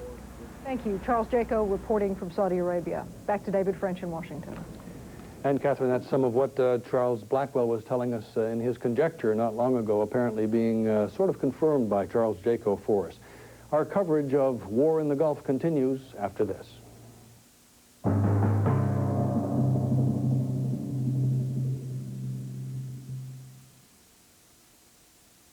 To get rid of her gray, my wife can spend 40 minutes. But I discovered the 5-minute hair coloring. The revolutionary discovery called Just for Men from the leader in men's hair coloring. Simply apply Just for Men and in 5 minutes shampoo out. Gray is blended away. The look of my natural color is back in 5 minutes. That was me, and it won't fade or wash out. My hair takes forever, but you look great in just 5 minutes. The look of your natural color in just 5 minutes with Just for Men. You can saw logs at any hotel, but at Residence Inn, you can burn them too. People who travel for a living live here.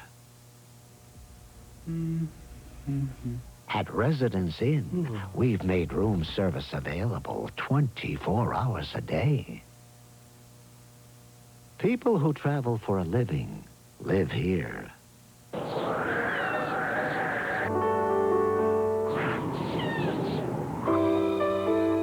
kitties and 4 kitties.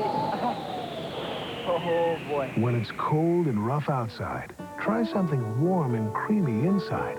Cream of wheat hot cereal or instant cream of wheat. Their smooth texture always lets the taste come through. Happy. 2 warm ways to come in from the cold.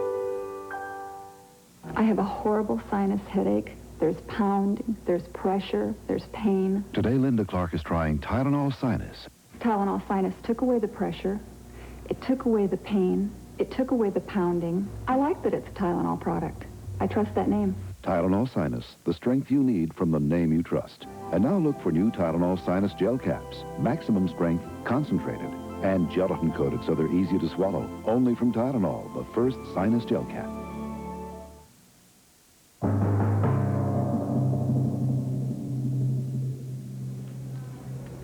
Shortly after 2 a.m. Israeli time, Tel Aviv and several other areas across the nation suffered an attack by Iraq. Some 8 confirmed SCUD missiles did hit targets in the particular area. Israeli officials indicated the missiles carried conventional warheads, not chemical weapons. Also throughout the evening, we've been hearing possible reports about attacks on Saudi Arabia. Those, however, have been completely unconfirmed at this time. So let's get an hourly update now from CNN's Charles Crawford. All across Israel, people put on gas masks in the early morning darkness. And all the people of Israel are asked to wear immediately their masks and to get into closed, sealed rooms. We hear some jets taking off. About an hour later, U.S. fighter jets scramble in Saudi Arabia as sirens warn of impending attack. 24 hours after the first Allied airstrikes against Iraq, Saddam Hussein retaliates. It's now known the first day of massive attacks on Iraqi territory failed to knock out all of Iraq's mobile SCUD missiles. The Pentagon says it knows of at least 8 missile warheads that fell on Israel. The Israeli targets include Tel Aviv, the city Saddam Hussein had vowed to attack for weeks, and 5 other towns, Haifa, Kfar Sava, Hulan, and Kalkiya. It is now clear what risk Israel took upon itself when it refrained from a preemptive strike, a risk that no other country would have taken.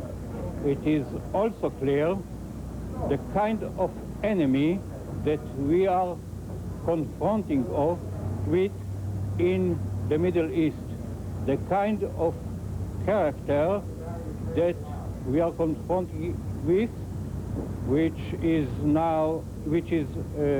Saddam Hussein. And I have no further details.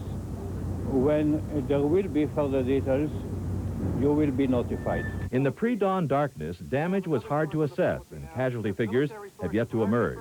But what is clear is that Israel's entry into the Persian Gulf War could put severe strains on the anti-Iraqi alliance, which includes certified Israeli enemies like Syria, led by Hafez Assad. So far, there's no response from Damascus or other members of the U.S.-led coalition. The Iraqi attacks came on a day when the Pentagon reported U.S. B-52s were continuing to pound Iraq and Kuwait with massive bombardments. While in Washington, authorities were said to be taking unprecedented security measures against possible Iraqi-sponsored terrorist attacks. The latest news from the Persian Gulf appears to drive home the notion Saddam Hussein is not going down without a fight. Charles Crawford, CNN, reporting. Thanks for that report, Charles. Steve Emerson of our Special Assignment Unit has been standing by wanting to come in and give us some words. We were speaking earlier about the very short notice that the Israelis had of this. Steve, pick it up. Well, the Israelis were basically given 4 minutes notice before the bombs hit Tel Aviv and the other areas of Israel, showing that those missiles were able to evade radar installations in Israel, and possibly it could have caused a tremendous amount of damage. It's pretty remarkable that it has only caused, so far, the reported 7 casualties. I should like to add that right now the Israeli cabinet is meeting in an emergency session, and no decision has been made about whether to retaliate or not. The governments of Egypt as well as the United States have asked Israel not to retaliate. However, Israel, there are some people who feel that Israel might decide to retaliate if it feels it needs to demonstrate to Iraq that deterrence must be demonstrated. That is to say, they need to show that no Arab country can get away freely with impunity in attacking Israel. Now, there's also another sort of disturbing development. Israeli intelligence believes that there are additional mobile SCUD missiles that the Iraqis still have not used, and that they will most likely be used in the next 24 to 48 hours again against Israel, and that essentially they are impossible to detect by American satellite reconnaissance and almost impossible to hit by the bombers that have gone in over the last 24 hours. Does Israeli intelligence quantify it?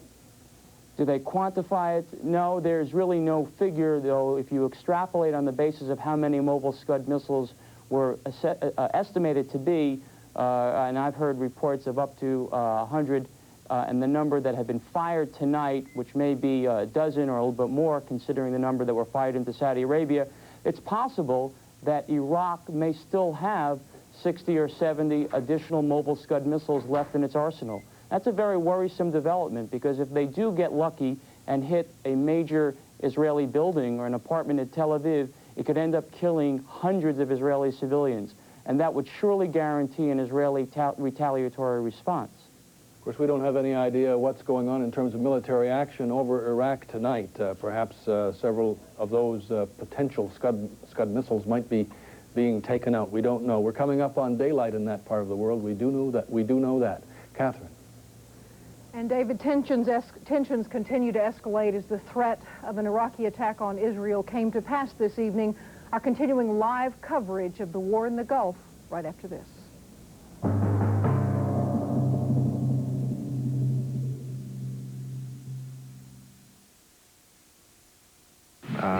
I was afraid to go to the doctor. I didn't want to hear that I might have an ulcer, but I just couldn't ignore my stomach.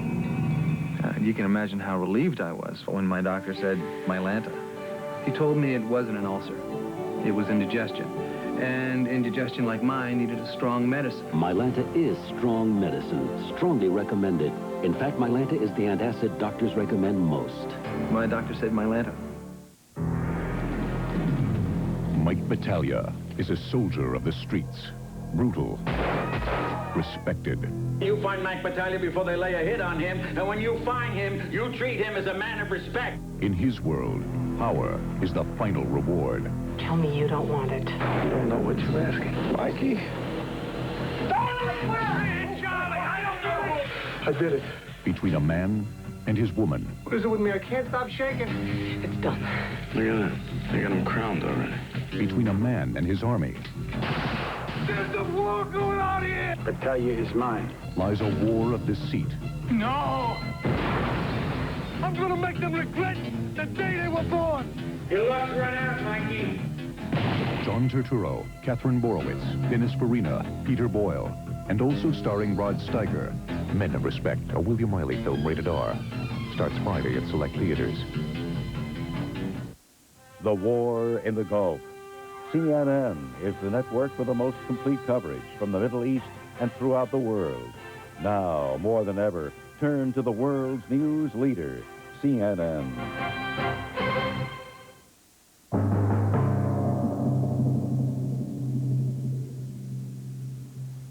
Our coverage in the war in the Gulf continues. I'm David French in Washington. There have been Iraqi SCUD missile attacks on Israel tonight. We have reports of only 7 slight injuries, as they were described, but this night isn't over yet either. We're also told that we have some video from about 27 hours ago. We'll be getting to that a little bit later. Now we'll go to the Pentagon and this update from Wolf Blitzer. David, here at the Pentagon, we now have confirmation that 1 Iraqi SCUD missile was fired at Saudi Arabia outside of Dhahran, which is a huge U.S. air base in the eastern province of Saudi Arabia.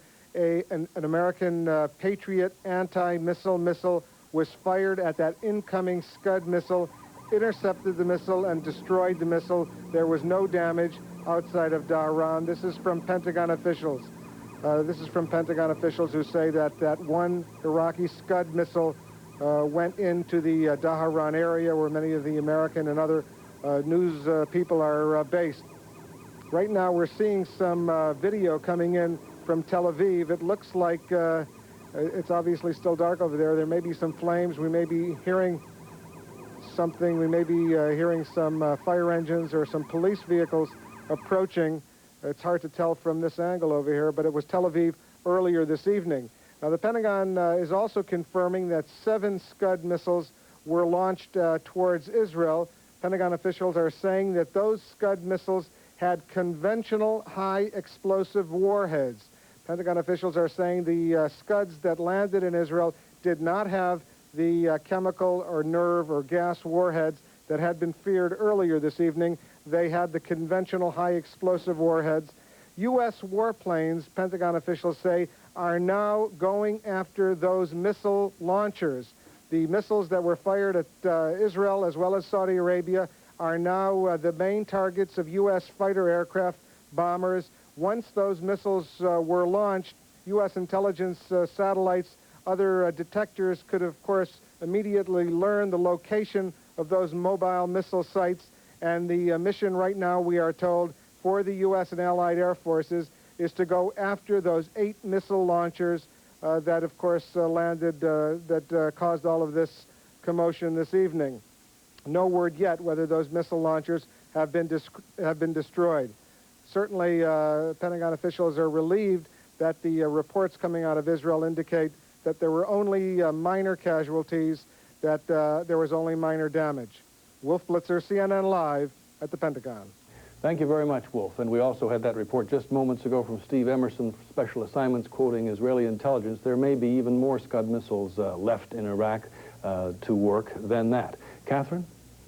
Thanks, David. And more coverage of these dramatic events from the war in the Gulf in just a moment.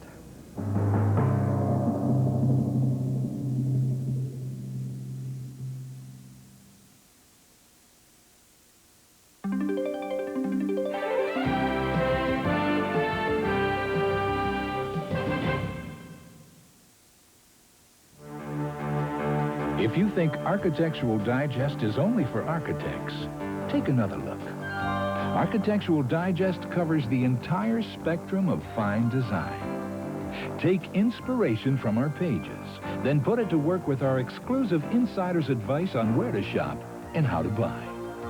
If you think Architectural Digest is an investment to be saved and savored again and again, then you are right. Each spectacular issue brings you the very best in interior design, art, antiques, and travel. Call now, and you'll find the investment is smarter than ever with 12 fabulous issues for just $29.95. As part of this offer, you'll receive this special bonus, Celebrity Homes Revisited, your free gift as a new subscriber. Call toll-free 800-257-1257 for Architectural Digest. That's 800-257-1257.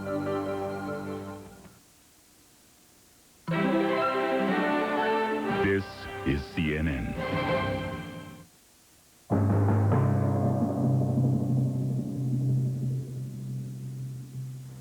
Updating the latest developments in the Persian Gulf, Saddam Hussein has made good on his threat to attack Israel if he were attacked.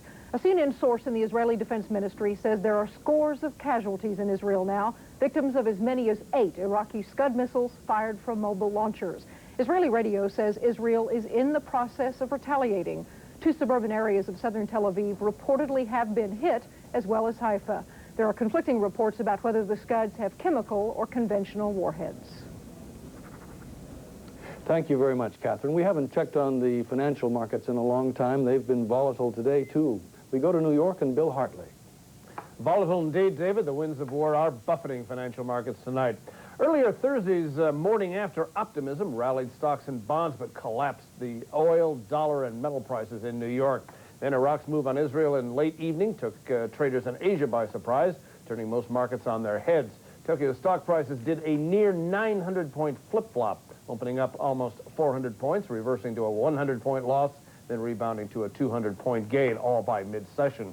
At the morning close, the Nikkei average up 229.58. It's at a level of 23,676 and a third. Trading volume is moderate. Oil prices are moving back up after falling sharply in New York. Britain's Brent North Sea crude trading on a cash basis in Asia. It is up $2.28 a barrel from its last trade in New York. It's at $21.35 a barrel. U.S. dollar gaining some strength at this hour. That's the latest reaction in world financial markets. From the CNN Business News Desk in New York, I'm Bill Hartley. Thank you very much. We have Ambassador Zolman Shoval, the U.S., the ambassador from Israel to the United States now. He is speaking. Let's listen. I have to make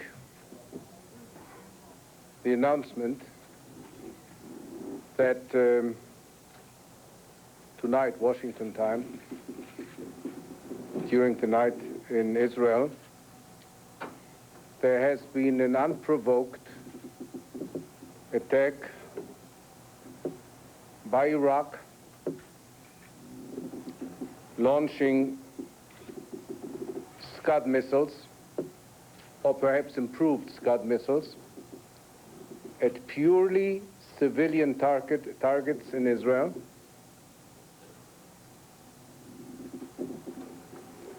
jeopardizing the lives of both Jews and Arabs, Israelis and Palestinians, who live next to each other, are often intermingled, and in a situation where Israel has time and time again declared that it is not part of the conflict with Iraq, it is not part of the coalition, and as a matter of fact, it has remained with a low profile, if you remember that term, for all these months since the beginning of the Iraqi invasion of Kuwait.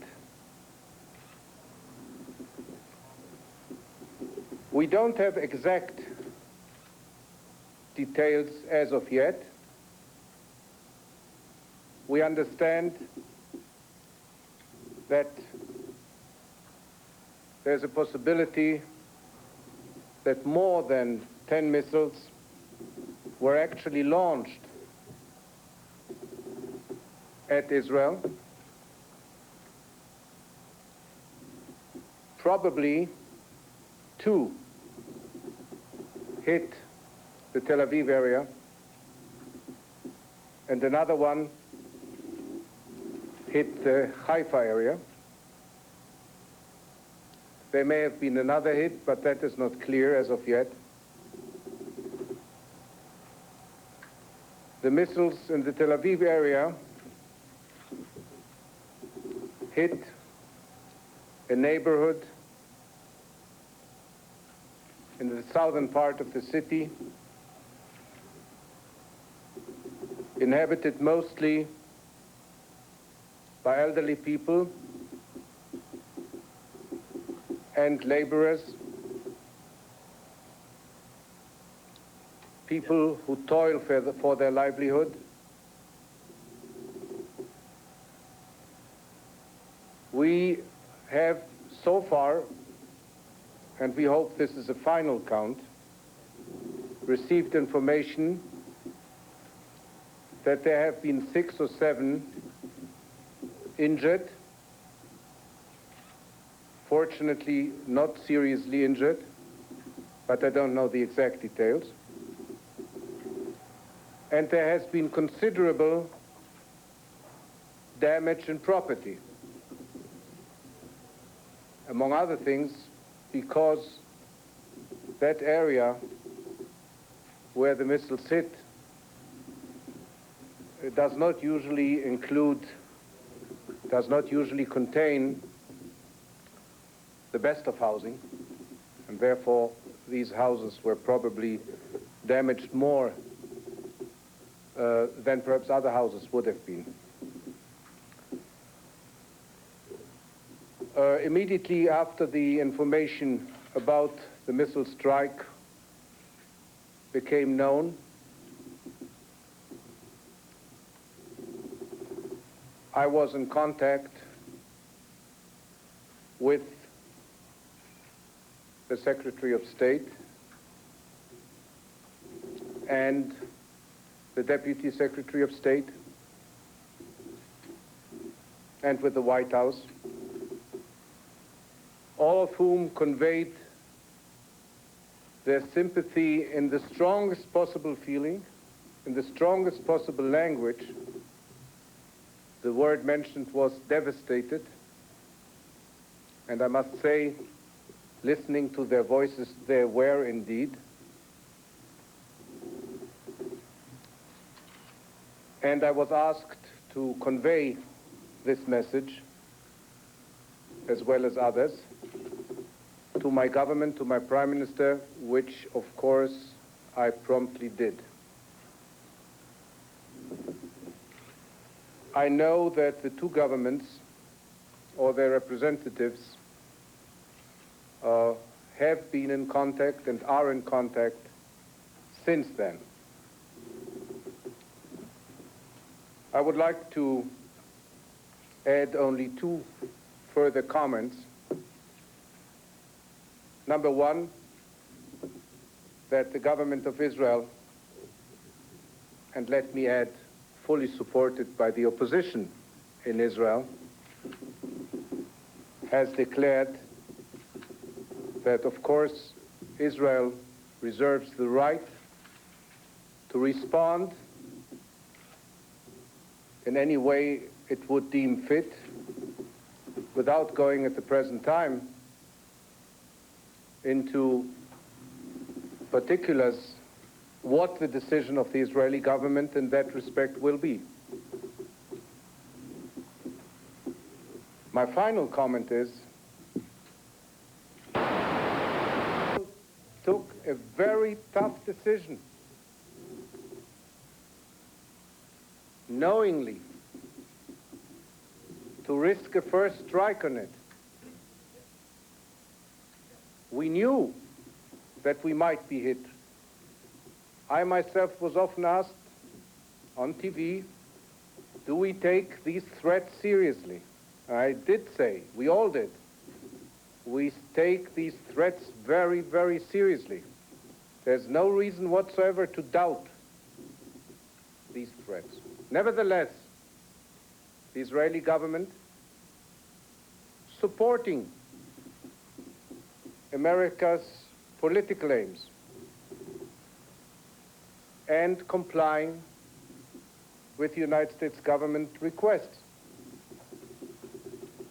decided to refrain from a preemptive attack on those launching pads, on those missile launchers from which we were threatened. We knew that this was a calculated risk. We have now, unfortunately, been forced to give the proof that this actually happened. So far, the state of Israel and the people of Israel, and thank God the casualties were not more numerous. But so far, the state of Israel has paid the dearest price of any of the countries in the Middle East which have faced Iraqi aggression, except Kuwait itself. And Israel, as I said in the beginning, was not a party to this conflict at all.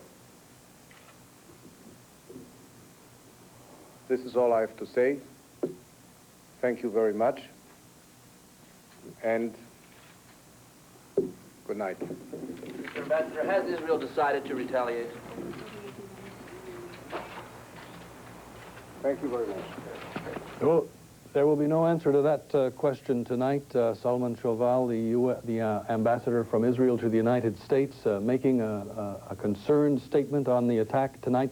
The good news in what he had to say is that there were few injuries. He said 6 or 7 injured, and he also said not seriously. But that's the end of not seriously from the Israeli ambassador. He is clearly provoked, clearly chafing at what he called the low profile Israel has willingly taken throughout this crisis. He did say that there is a chance that a decision will be taken to retaliate. He of course did not say if there would, and he did not say when. Catherine. And a live update from our correspondents in Israel when our coverage of the crisis, the war in the Gulf, continues.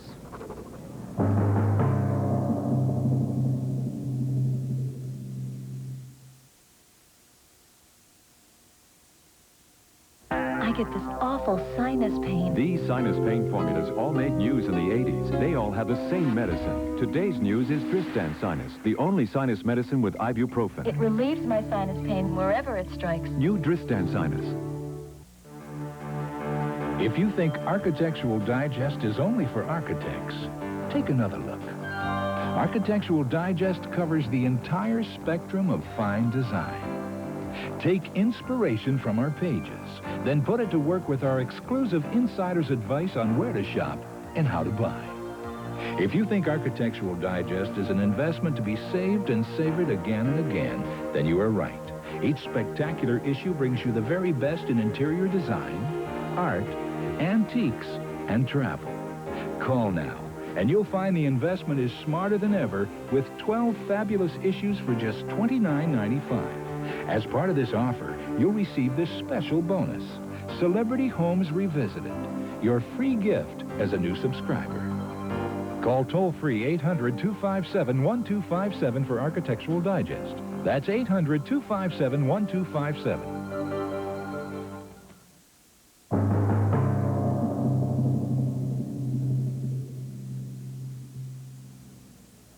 We have pictures of Baghdad this morning in the dark when the early on, well, right after the attacks of the dark, when the damage was first, if going to be available and visible, was in the morning of Baghdad, a foggy morning. All night long, our Bernard Shaw and his team there were reporting until the plug was pulled on them this morning by Iraqi officials. And James Blackwell's here with me. We don't see too many signs of damage in the city of Baghdad around the hotel, which was our headquarters, the Al Rashid Hotel. It's in the center of town, and the center of town was pretty much avoided on purpose by the Allied coalition. And in fact, we're seeing people walk around. We see traffic. This particular piece is a little is a little bit dark, but I don't see any rubbling or cratering that would be indicative of damage or what the military would call collateral damage. You see those tall buildings barely make them out? Not a crack in the wall unless it's a poor mason. I mean, look at those buildings. Now, in the distance, we see some taller buildings. This may be one of the directions that the reporters were looking at last night, and it's clear that if the bombers hit targets in the midst of all of that, they were quite good indeed. It was apparently a surgical mission that struck all over the country but spared significant cultural sites. Including a photograph of what appears to be Saddam Hussein in the middle of town. I guess so. There are a few mustaches in the world I recognize, but that's one. Dawn, just after dawn this morning in Baghdad, pool videotape from our vantage point. Our vantage point there in the Al Rashid Hotel.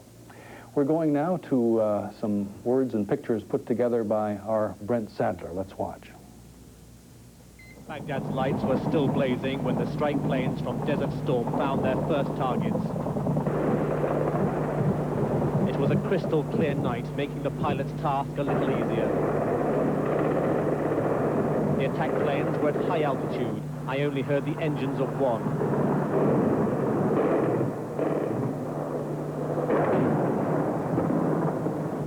Seen through a night sight lens, the scale of attack and defense can be seen much more clearly. The illuminated sky was filled with a star-spangled display of lethal force. It was terrifying to watch an attack on this scale and so close. Iraqi anti-aircraft gunners probed the sky with trails of tracer bullets, but no attacking aircraft were visible to the naked eye.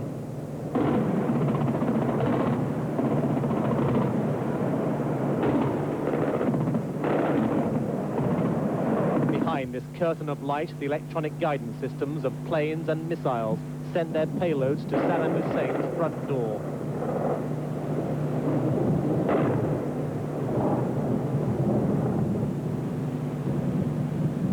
Those who were caught out in it ran for cover, but at the time of this report, I do not know the extent of Iraqi casualties.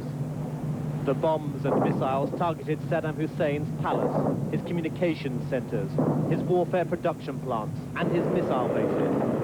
They were destroyed by high-tech weapons in a theater of war hitherto unwitnessed.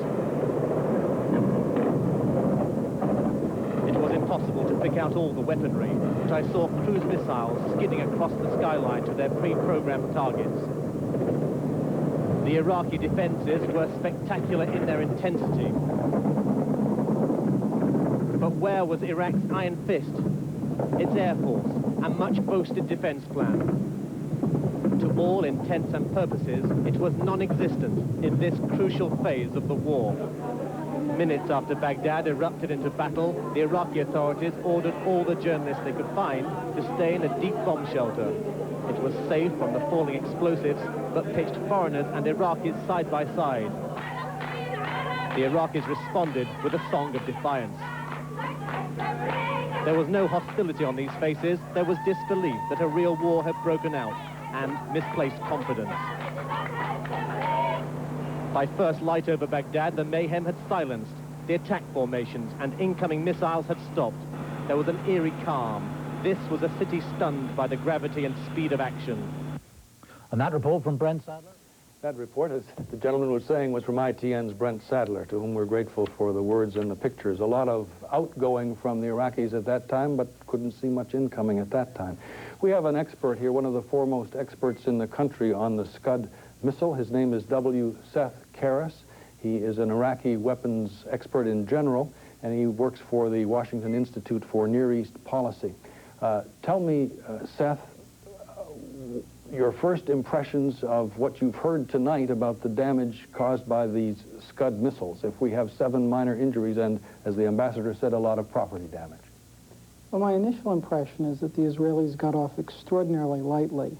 The warheads on these missiles aren't very big, but when you have that much metal landing on top of something, there's always a serious prospect that a lot of people could get hurt. Certainly in the Iran-Iraq War, that was the case. What's the first indication that it's a SCUD? Well, it depends upon what kind of sensor systems you have. If you're at the receiving end, the first indication you have is something landing on top of you, and then you'll see the remains of a fuselage and perhaps even a warhead. If you've got good intelligence systems, you might have radars that will give you several minutes warning. Were they probable mobily launched? It's almost certain they were mobily launched. By the time they were fired, I would guess that we've had a good chance of taking out the static launchers that the Iraqis are known to have had in western Iraq. Are the mobile launchers accessible to our air power of the coalition forces? Potentially so. They're difficult targets. We do have a lot of assets for trying to take them out. To a certain extent, it's a crapshoot. We might get them, we might not. No toxic tips on those missiles. We can say thank God, but why do you think that was, and what would it have been if there were? Well, it's been a serious debate whether or not they had the chemical warheads. Might not have had them at all. That's right. And if they didn't use them now, I would guess that they don't have them at all. W. Seth Karras, thank you very much for joining us for this segment. And we go back to Catherine. And more of CNN's coverage of the war in the Gulf when we return.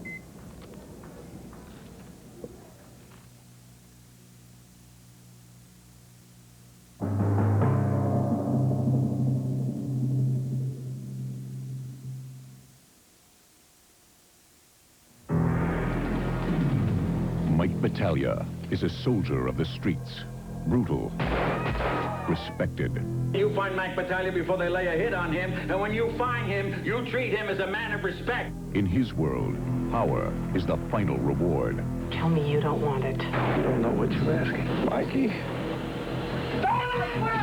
Charlie, I did it. Between a man and his woman. What is it with me? I can't stop shaking. It's done. Look at that. They got him crowned already. Between a man and his army. There's a war going on here! Battalion is mine. Lies a war of deceit. No! I'm gonna make them regret the day they were born! Your luck's run out, Mikey. John Turturro, Catherine Borowitz, Dennis Farina, Peter Boyle, and also starring Rod Steiger. Men of Respect, a William Miley film rated R. Starts Friday at select theaters. Hold it! Snap out of it! Do I look like dinner for a guy like you? I'm a one-course meal. You want the whole kit and caboodle. It's a real dining experience. Come here. Look at all these shapes and 5 yummy flavors plus stuffing. You see any stuffing here? Kit and Caboodle brand cat food. So many shapes and flavors it makes other meals seem downright mousy. Huh, cats. Ask any two people to describe the New Yorker, and chances are you won't hear the same word twice. For those who want the intellect stirred, there's Pulitzer Prize-winning fiction. For those who want wit, there's humor and satire. Plus the latest on music, art, dance, sports, and of course, the New Yorker's famous cartoons. Get 52 weekly issues of the New Yorker for just $25.95, 70% off the newsstand price, and get this brand new cartoon collection free with your paid subscription. Call 1-800-257-1257.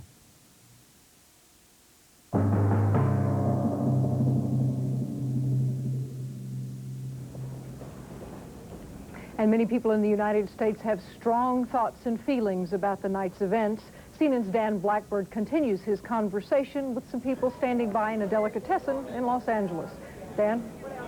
We're told now that telephones have begun to ring, both here and across the country in Jewish communities, in what amounts to a sort of telephonic chain letter.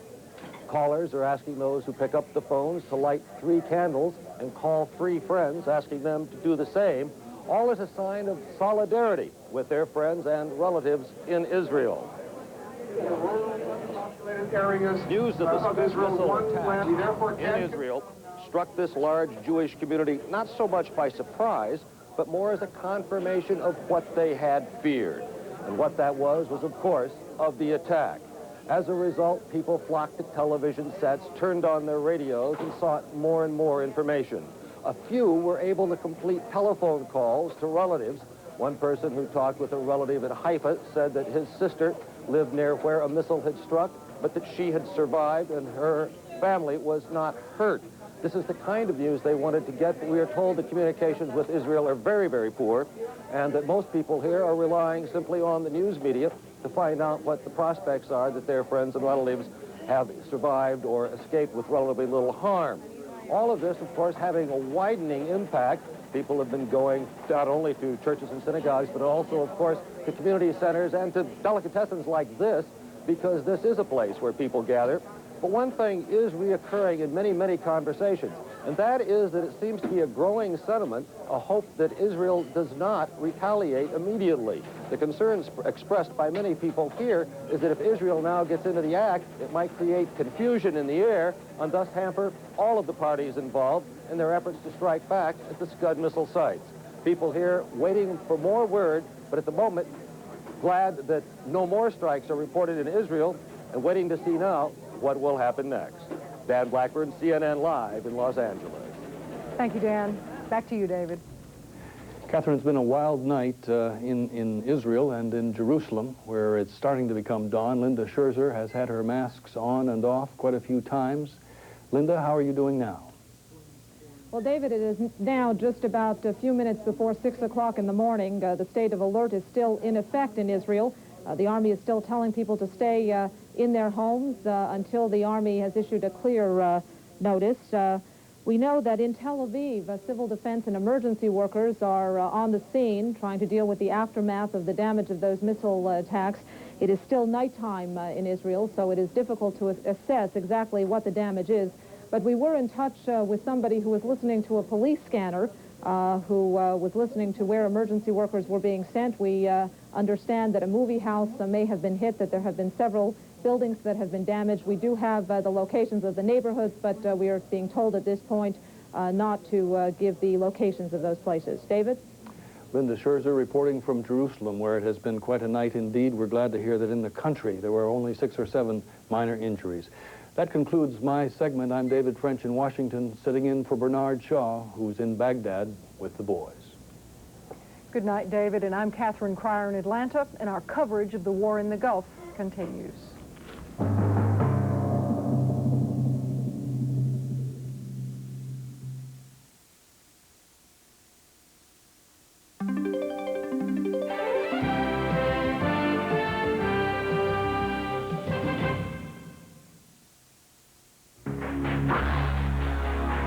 Kennedy, the legend. I suppose really the only 2 dates that most people remember where they were was Pearl Harbor and the death of President Franklin Roosevelt.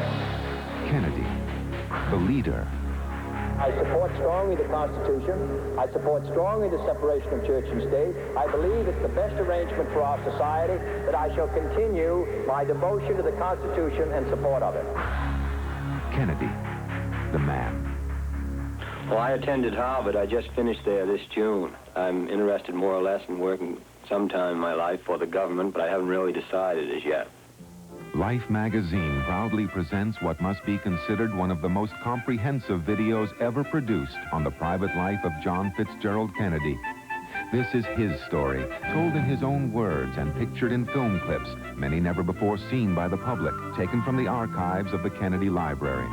In addition to these rare moments of film, Life magazine has searched its own picture archives to bring you the most complete picture story of Kennedy's life ever told. And now this collector's video can be yours, free with your paid subscription to Life magazine.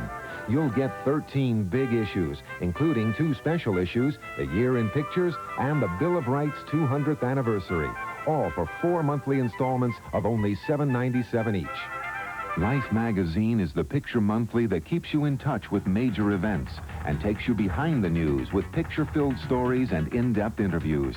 Call now and you'll get even more. This valuable booklet, Life in the 60s, a picture log of the Kennedy era, as our special thank you for acting promptly. So call right now and receive 13 great issues of Life, the remarkable Kennedy video, the 2 special issues, and the extra gift, Life in the 60s.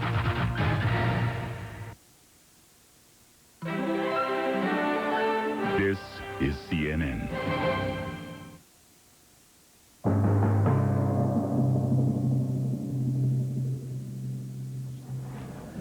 Good evening, everyone. I'm Patrick Greenlaw. We'd like to just tell you that we still are trying to reestablish our contact with our crew in Baghdad, Bernard Shaw, Peter Arnett, and John Holloman. That was cut off by the Iraqi government some 11 hours ago, but we are attempting to reestablish that phone link. And I'm Susan Rook at CNN Center in Atlanta. Some 28 hours ago, our reporters described the bombing of Baghdad for us as it took place. We now have pictures of what they saw. More from Brent Sadler. Baghdad's lights were still blazing when the strike planes from Desert Storm found their first targets. It was a crystal clear night, making the pilot's task a little easier. The attack planes were at high altitude. I only heard the engines of one.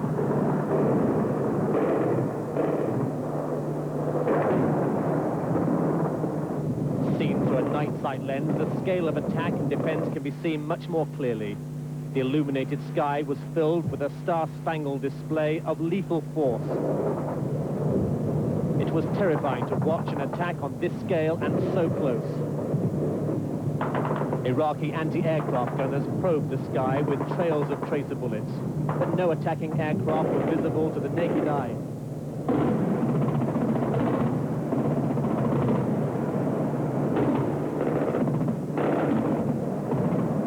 Behind this curtain of light, the electronic guidance systems of planes and missiles sent their payloads to Saddam Hussein's front door.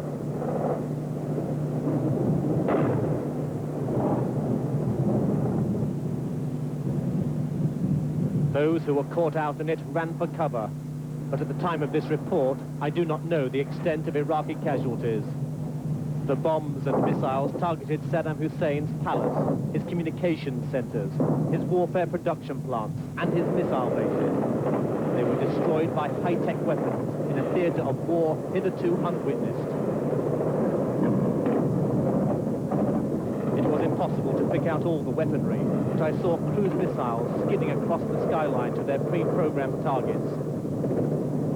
The Iraqi defenses were spectacular in their intensity. But where was Iraq's iron fist, its air force, and much boasted defense plan? To all intents and purposes, it was non-existent in this crucial phase of the war. Minutes after Baghdad erupted into battle, the Iraqi authorities ordered all the journalists they could find to stay in a deep bomb shelter. It was safe from the falling explosives, but pitched foreigners and Iraqis side by side. The Iraqis responded with a song of defiance. There was no hostility on these faces. There was disbelief that a real war had broken out, and misplaced confidence. By first light over Baghdad, the mayhem had silenced. The attack formations and incoming missiles had stopped. There was an eerie calm. This was a city stunned by the gravity and speed of action. It is now 7 o'clock in the morning in Baghdad, and the Iraqi capital is reported still overnight. There were reports from CNN's Wolf Blitzer at the Pentagon that the bombing raids had resumed on the Iraqi capital of Baghdad.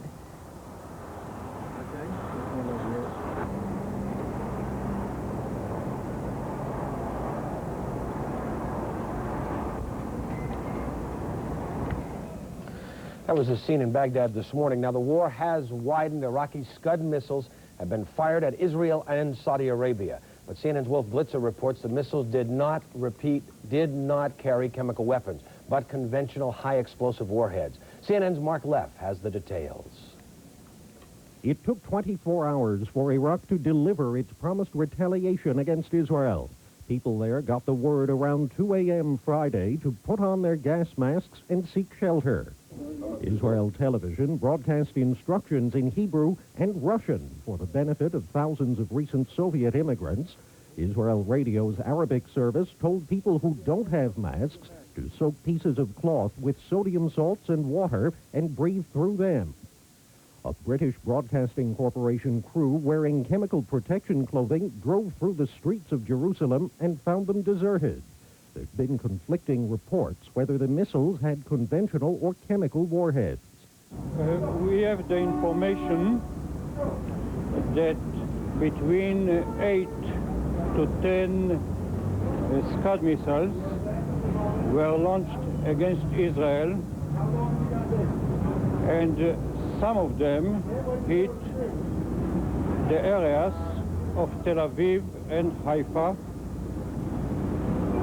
It is now clear what risk Israel took upon itself when it refrained from a preemptive strike, a risk that no other country would have taken. Israeli authorities eventually told people they could take their masks off, but to keep them nearby. There were reports of 7 people slightly hurt, but no clear word initially on whether or when the Israeli Air Force would retaliate. U.S. and other jets took off from bases in eastern Saudi Arabia overnight, reportedly to seek out and destroy Iraq's remaining missiles. There was an air raid alert in Dhahran. Break it down. Out of here. Move. Some people reported hearing an explosion near one of the air bases, but officials later denied any Iraqi missiles had hit the area. U.S. Defense Department officials backed away from earlier claims that Allied airstrikes had virtually wiped out the Iraqi SCUD missiles, which can operate from both fixed and mobile positions.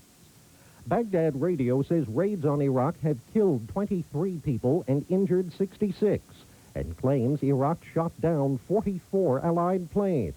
Allied officials indicate they've lost only 3. The new Soviet Foreign Minister, Alexander Bezsmyetnik, told Soviet leaders that Allied attackers hit at least 75 sites on Iraqi territory and, he said, completely destroyed Saddam Hussein's presidential palace. His report has not been confirmed. Mark Leff, CNN, reporting. And CNN's Richard Roth is standing by in Tel Aviv. Richard, what's the latest there? Yes, we're standing here on top of a rooftop in the heart of Tel Aviv. Not exactly the best spot I'd recommend for anyone to be. Everyone is advised to stay in their rooms and their homes in Tel Aviv. Just a few moments ago, authorities said that people throughout the Jewish state could leave their sealed rooms. Earlier, 4 hours ago about now, sirens blared throughout the country, and missiles came hurtling toward Israel from Iraq.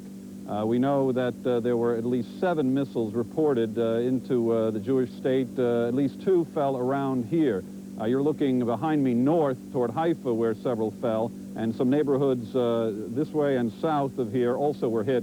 On Israeli radio, they reported that one of the communities that was struck by a missile included the residents which are elderly and laborers.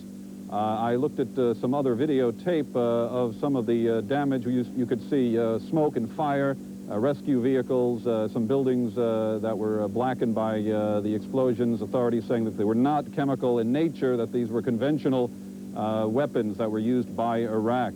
I have been inside a sealed room at a hotel about 15 minutes from here, and you were unable to look out and see anything. On a quick drive here to the studios, the streets are completely empty.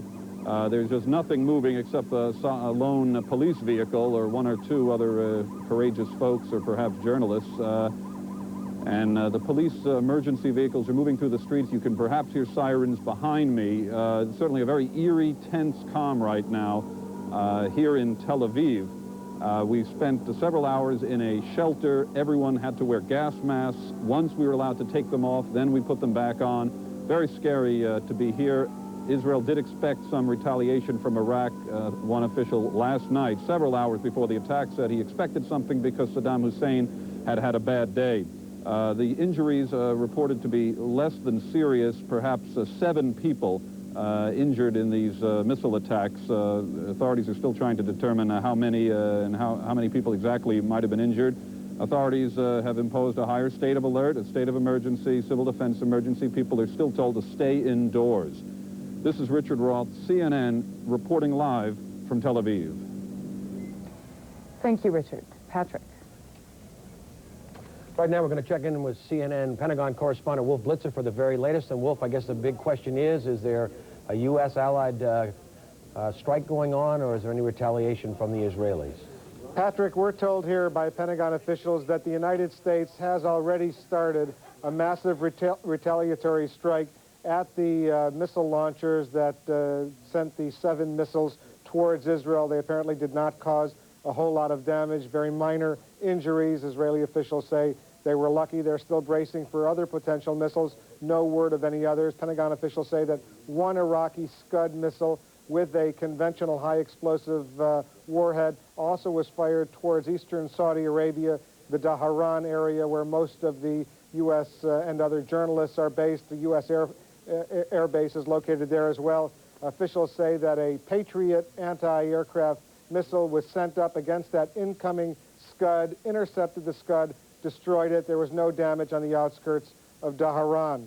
We're also told here at the Pentagon that the Defense Secretary, Dick Cheney, is here in the building still at this moment, as well as the Chairman of the Joint Chiefs of Staff, General Colin Powell. U.S. Aircraft are trying to go after those missiles. They've honed in with the radar, looking for those missiles. Once those missiles were launched, the U.S. could have a very good idea of their location and go after them, although they caution that the Iraqis probably have other mobile missiles that they managed to hide, and they are still bracing for potentially some other acts of desperation by the Iraqis. Those are the words of Pentagon officials. There could be some more SCUD attacks.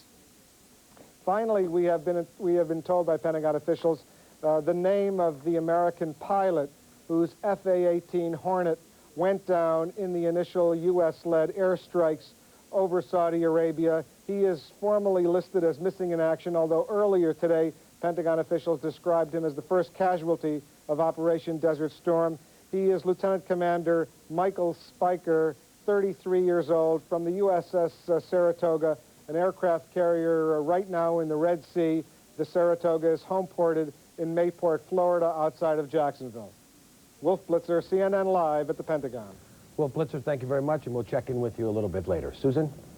Gary Tuckman is standing by in New York City. Gary, you're at an Arab radio station. What is the mood there? Well, right now we are at Fordham University in New York at WFUV Radio, and the show on the air right now is called Arabesque. It's a talk show geared to the Arab community in New York, New Jersey, and Connecticut. Now, a few callers have said they favor U.S. presence in the Persian Gulf. Most of the callers say they do not favor the presence. All of the callers are very scared. Let's give a listen to some of the callers who are calling up this talk show right now. 30-year veteran, and Yes. my comment was this, that there's a lot of people that are not aware of what this is all about. I guess they're confused more or less. And what is your, how do you summarize the situation? Well, my comment is like this. In as much as I hate war, you have to be a realistic person. I'm a realistic person. And somewhere you have to draw a line, and you have to say who is doing what to who. Now, I live in the biggest and the greatest country, which is America. Well, where do you draw the line, Jay? Well, I look at it this way. What the president did, I agree with. You do? Right. I agree with it because of the fact that the man went through every extreme to have these people move away from a place they've been held hostage now for the past 6 or 7 months. Do you think he struck too fast? No, I don't think so, because now you're talking to a seasoned veteran. And the longer you wait and the longer you prolong this thing, then the more agony is going to impose. What about sanctions? The sanctions, all I can say is if this Saddam Hussein was to take it. The viewpoint you're hearing right now is definitely in the minority. Most of the people have been against the U.S. being in the Persian Gulf, but the station is geared to the Arab American community, but they do have lots of other listeners. One common feeling we've seen here today and heard here today is a feeling of helplessness among many in the Arab American community, and that has a lot to do with the fact that a lot of them have family in the Persian Gulf. This is Gary Tuckman, CNN Live in New York. Thank you, Gary. And again, CNN's Wolf Blitzer reports from the Pentagon that the SCUD missiles that were fired at Israel reportedly contain no chemical weapons. They were reportedly conventional weapons. We will talk next to a chemical weapons expert about the dangers and the possibilities involved with chemical weapons. That's right after this break. Stay tuned.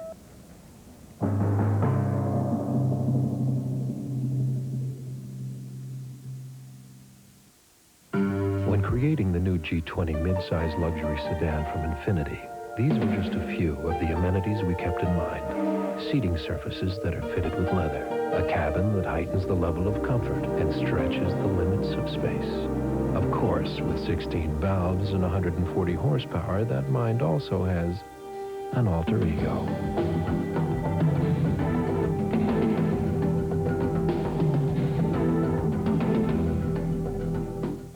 Prodigy makes your PC a powerful tool. You wouldn't believe the number of uses that it has. I do my shopping at home. I do my banking at home. I don't have to wait in the line. I like that part. Now, how can you beat that? The kids are having fun and they're learning. My son sent me flowers through Prodigy. So I can be my own travel agent. I can use Prodigy for my investments as well. Prodigy is the online service that connects your computer to news, shopping, sports, and now an encyclopedia. All for only $12.95 per month. You gotta get this thing. You gotta get this thing. Prodigy. It's in stores everywhere.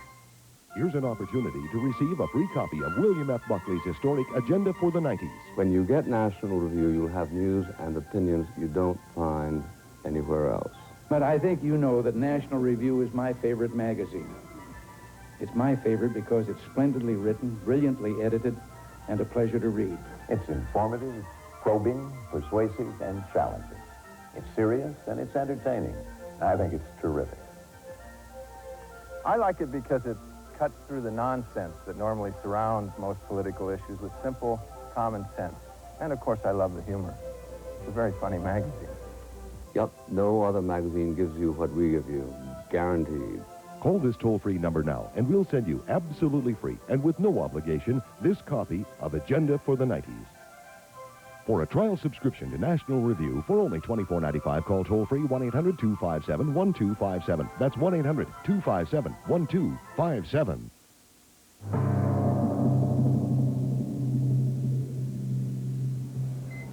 Just to reiterate what CNN Pentagon correspondent Wolf Blitzer told us, that there were no, I repeat, no chemical weapons were used tonight in the Iraqi attack, apparently, against Israel. And to talk more about chemical weapons joining us live is Elisa Harris. She is a chemical weapons expert at the Brookings Institution, a research analyst, and also has worked for the House Foreign Affairs Committee and has written 7 books on the subject.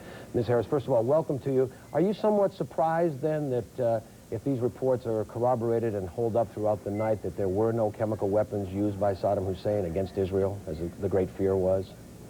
Well, people were certainly worried about chemical weapons being used against the Israelis, but I'm not too surprised. For one thing, the Iraqis have got to recognize if they were to use chemical agents against targets in Israel, this would bring Israel into the war and could lead to massive retaliation against targets in Iraq itself, possibly even with Israel's nuclear capability.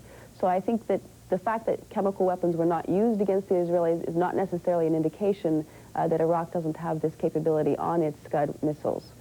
As you well know, President Bush, in his speech to the American people last night, said that the chemical weapons capabilities were wiped out by the Allied forces' attack earlier in the evening.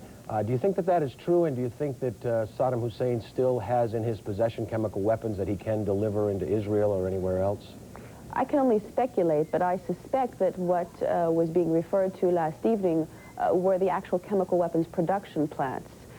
We know where those are located, and they should have been relatively easy to take out.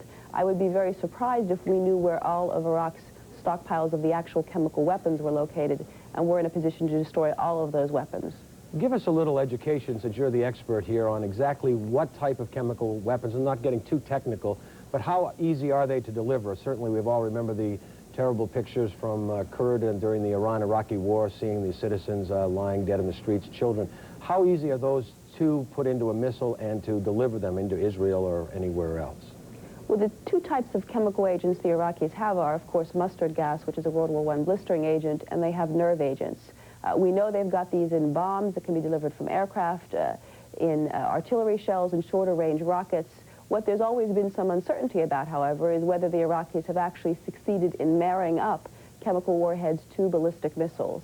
This is rather challenging technically, and there's always been this question mark as to whether the Iraqis have mastered this.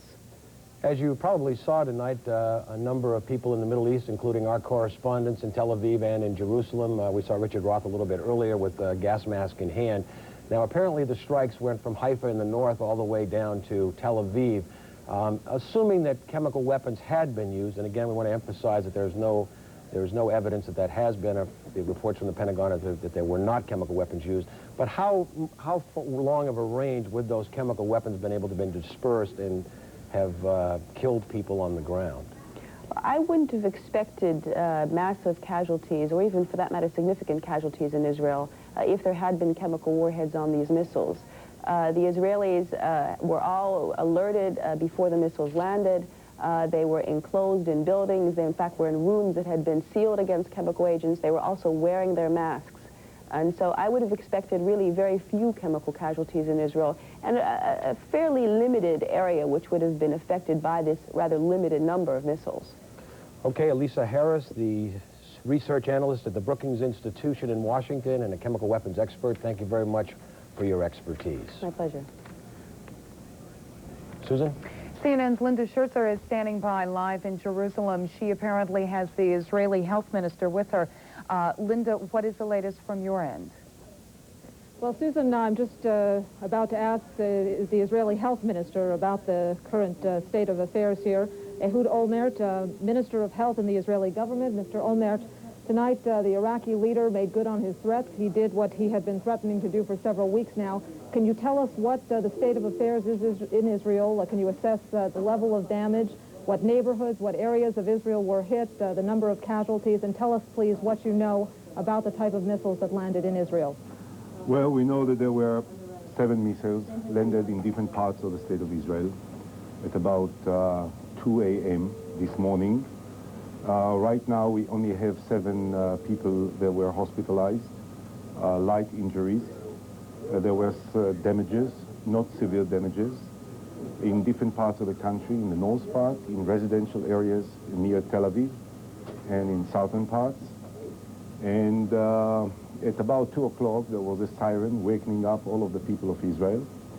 And people were advised to immediately wear the gas masks, as we all did, and to wait in the sealed rooms. So that's what we did. We are not panicking. We are all relaxed. We know that we were waiting for this. In fact, yesterday, when some of our good American friends advised us that it's all over, we said, be patient. It may not be over for us, and we are still expecting an attack on Israel. And even now I say, it's not yet over. We may expect to have more shooting and more landings of missiles in Israel. Mr. Olmert, the question on everyone's minds now, of course, is will Israel retaliate? Just a little while ago on Israeli radio, a former Air Force commander said that Israel is capable of taking out the missiles and launch sites that the United States was not able to take out, the United States and its allies were not able to take out yesterday. Do you expect that Israel will now retaliate? Well, first of all, I want to say that we have a great deal of admiration for the American operation.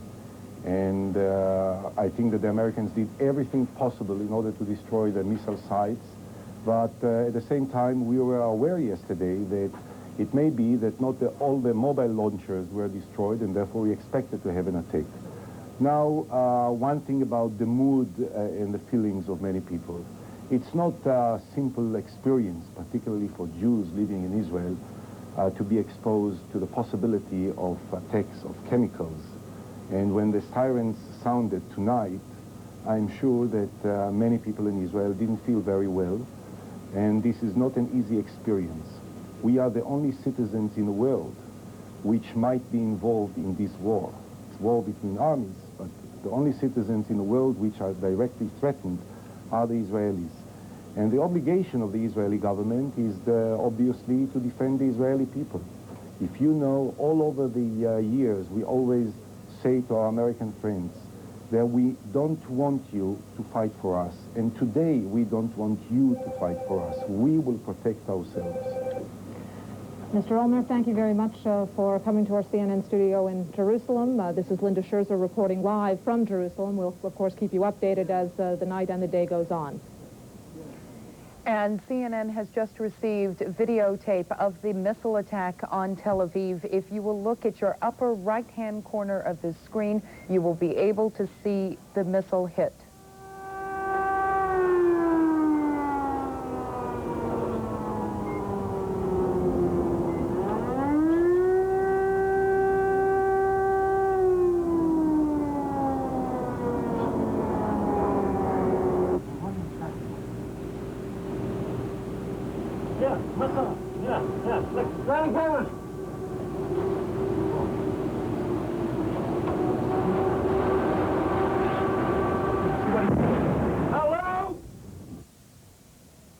Again, that was videotape that CNN just received of the missile attack, the Iraqi SCUD missile attack on Tel Aviv.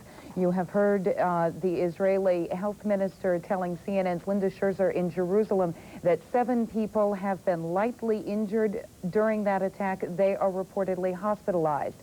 The minister also said that Israel is still expecting another attack, and he predicts that it is not over. We are, of course, monitoring things in Jerusalem and in Tel Aviv. We will keep you updated. Patrick. Susan, we're going to check in with CNN senior White House correspondent Charles Bierbauer right now. Is live at the White House. Charles, the Israeli health minister also said, and paraphrasing here, that Israel can fight its own battles, but presumably there would have to be some consultation with the White House or Pentagon about what exactly the Israelis are going to do. Are those consultations going on now behind you? It's safe to say that there have been consultations not going on behind me, but in the course of the evening, Secretary of State Baker telephoned Prime Minister Shamir from the White House. That was earlier this evening. A statement just handed out by the White House press secretary says that the U.S. has been in touch with the government of Israel to express its outrage over the missile attacks by Iraq. It says that the U.S. expects to remain in close consultation with Israel on this issue and in close contact with its coalition partners.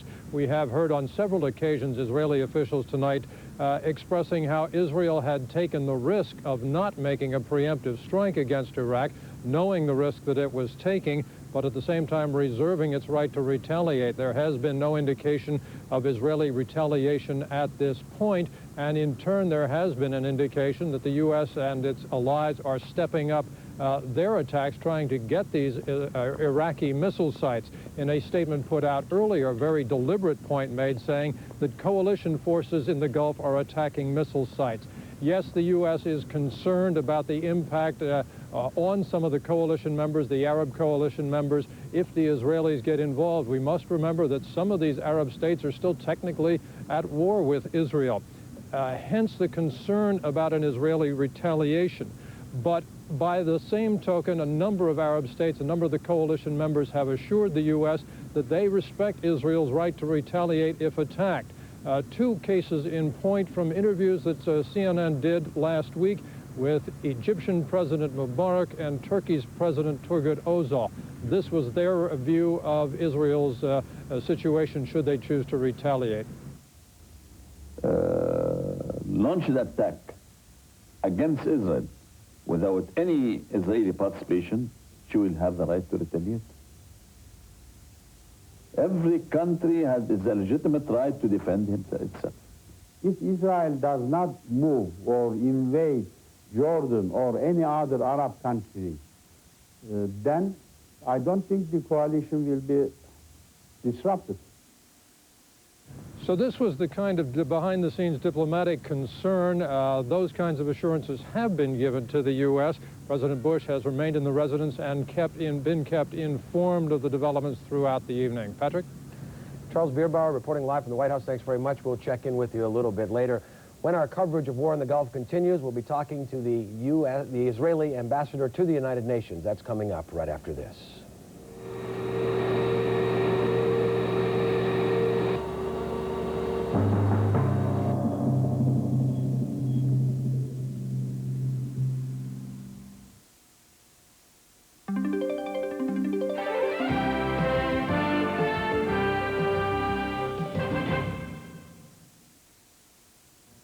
This is where the battle began. The Colosseum, 1967. And this is how it began. 25 years of guts and glory, fire and thunder, and the sweet taste of victory. 25 years of Super Bowls. They've all been captured in one Silver Anniversary Super Bowl game program. Just by calling the number on your screen, you get this commemorative program plus this limited edition 25th anniversary pin. 2 collector's items, 2 terrific gifts, and they're only $19.95 plus $3.50 shipping and handling. So reserve your historic program and pin today while the glory goes on. To order, call 1-800-257-1257 now. Quantities are limited. Reserve your copy now. Visa or MasterCard accepted. Or send check or money order to this address. Available only through this offer. This is CNN.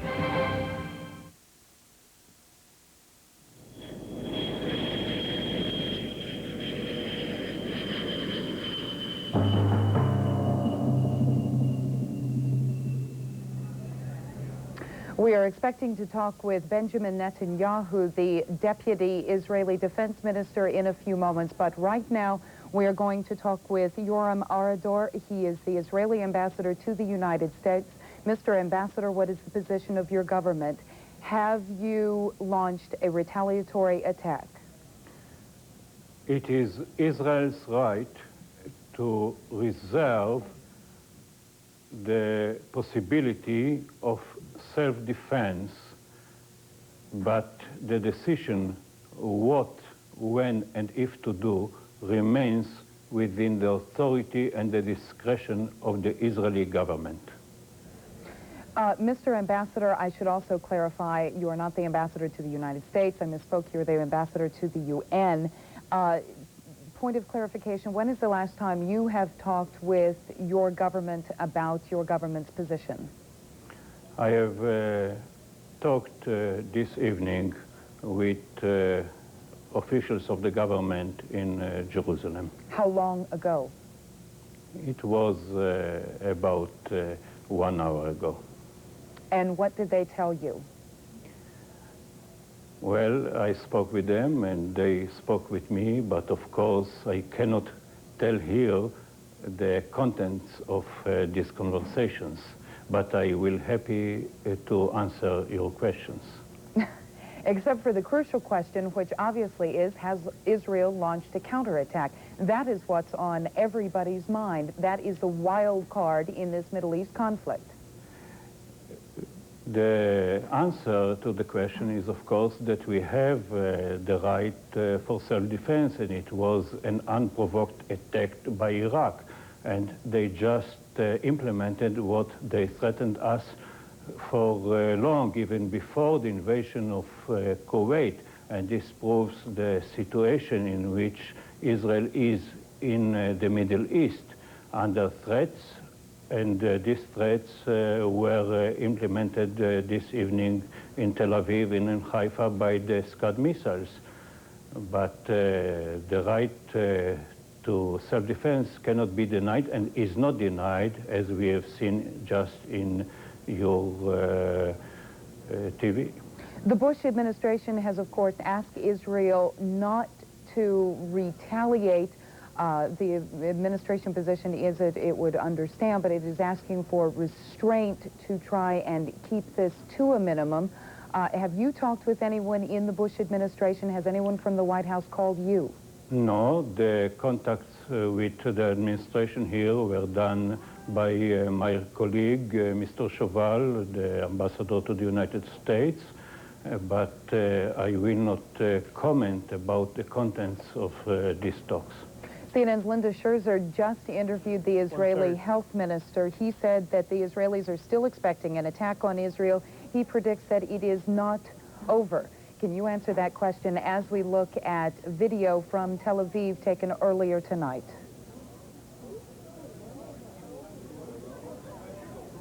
This is apparently at the Hilton Hotel taken earlier tonight in Tel Aviv. Mr. Ambassador? Yes.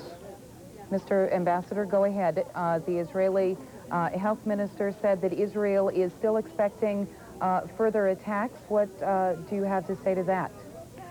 This is our problem, that we are not sure that the attack is over.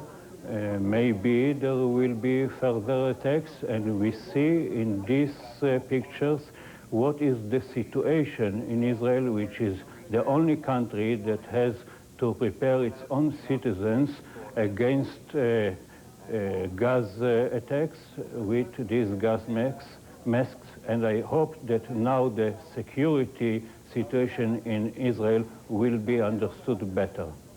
Mr. Ambassador, how do you feel when you see pictures like this from your country?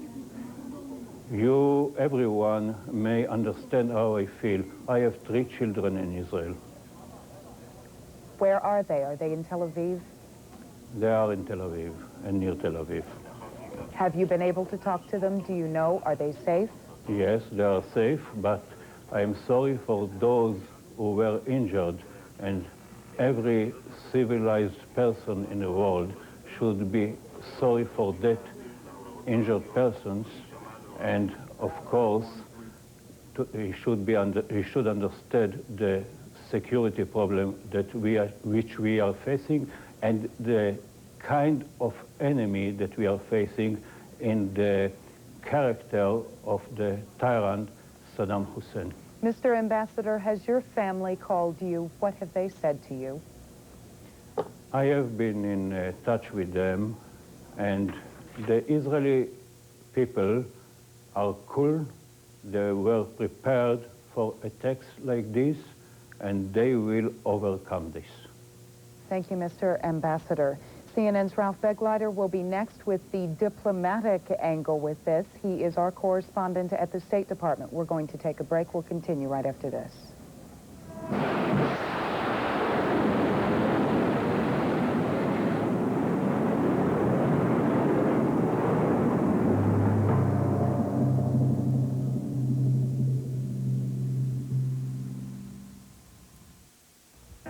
I get this awful sinus pain, crushing, pounding. It's agony. Are you still taking any of these sinus pain formulas? They all made news in the 80s. Surprisingly, they all have the same medicine. Today's news is Dristan Sinus. Only Dristan Sinus combines the leading decongestant with the modern pain reliever ibuprofen. I found it relieves my sinus pain wherever it strikes, and no drowsiness. So if you're taking the same medicine that made news in the 80s, get new Dristan Sinus, today's sinus medicine.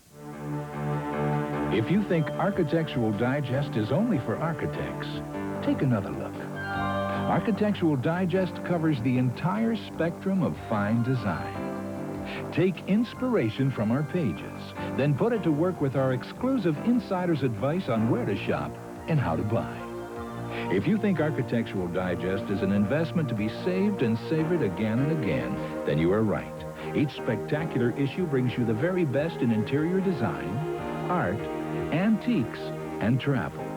Call now, and you'll find the investment is smarter than ever with 12 fabulous issues for just $29.95. As part of this offer, you'll receive this special bonus, Celebrity Homes Revisited, your free gift as a new subscriber.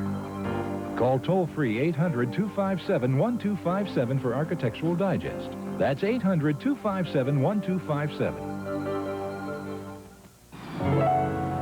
There are a lot of ways to improve your overseas relationships. Howdy. I know where I'm going. I'm glad the company sent me here to bail you fellas out. Some work better than others. You know, there's nothing like combining American dynamism and know-how with French, abruti? Say, abruti. But the best way is simply using the overseas shipping Federal Express. Tomorrow we hit the beach. Absolutely, positively, the best in the business.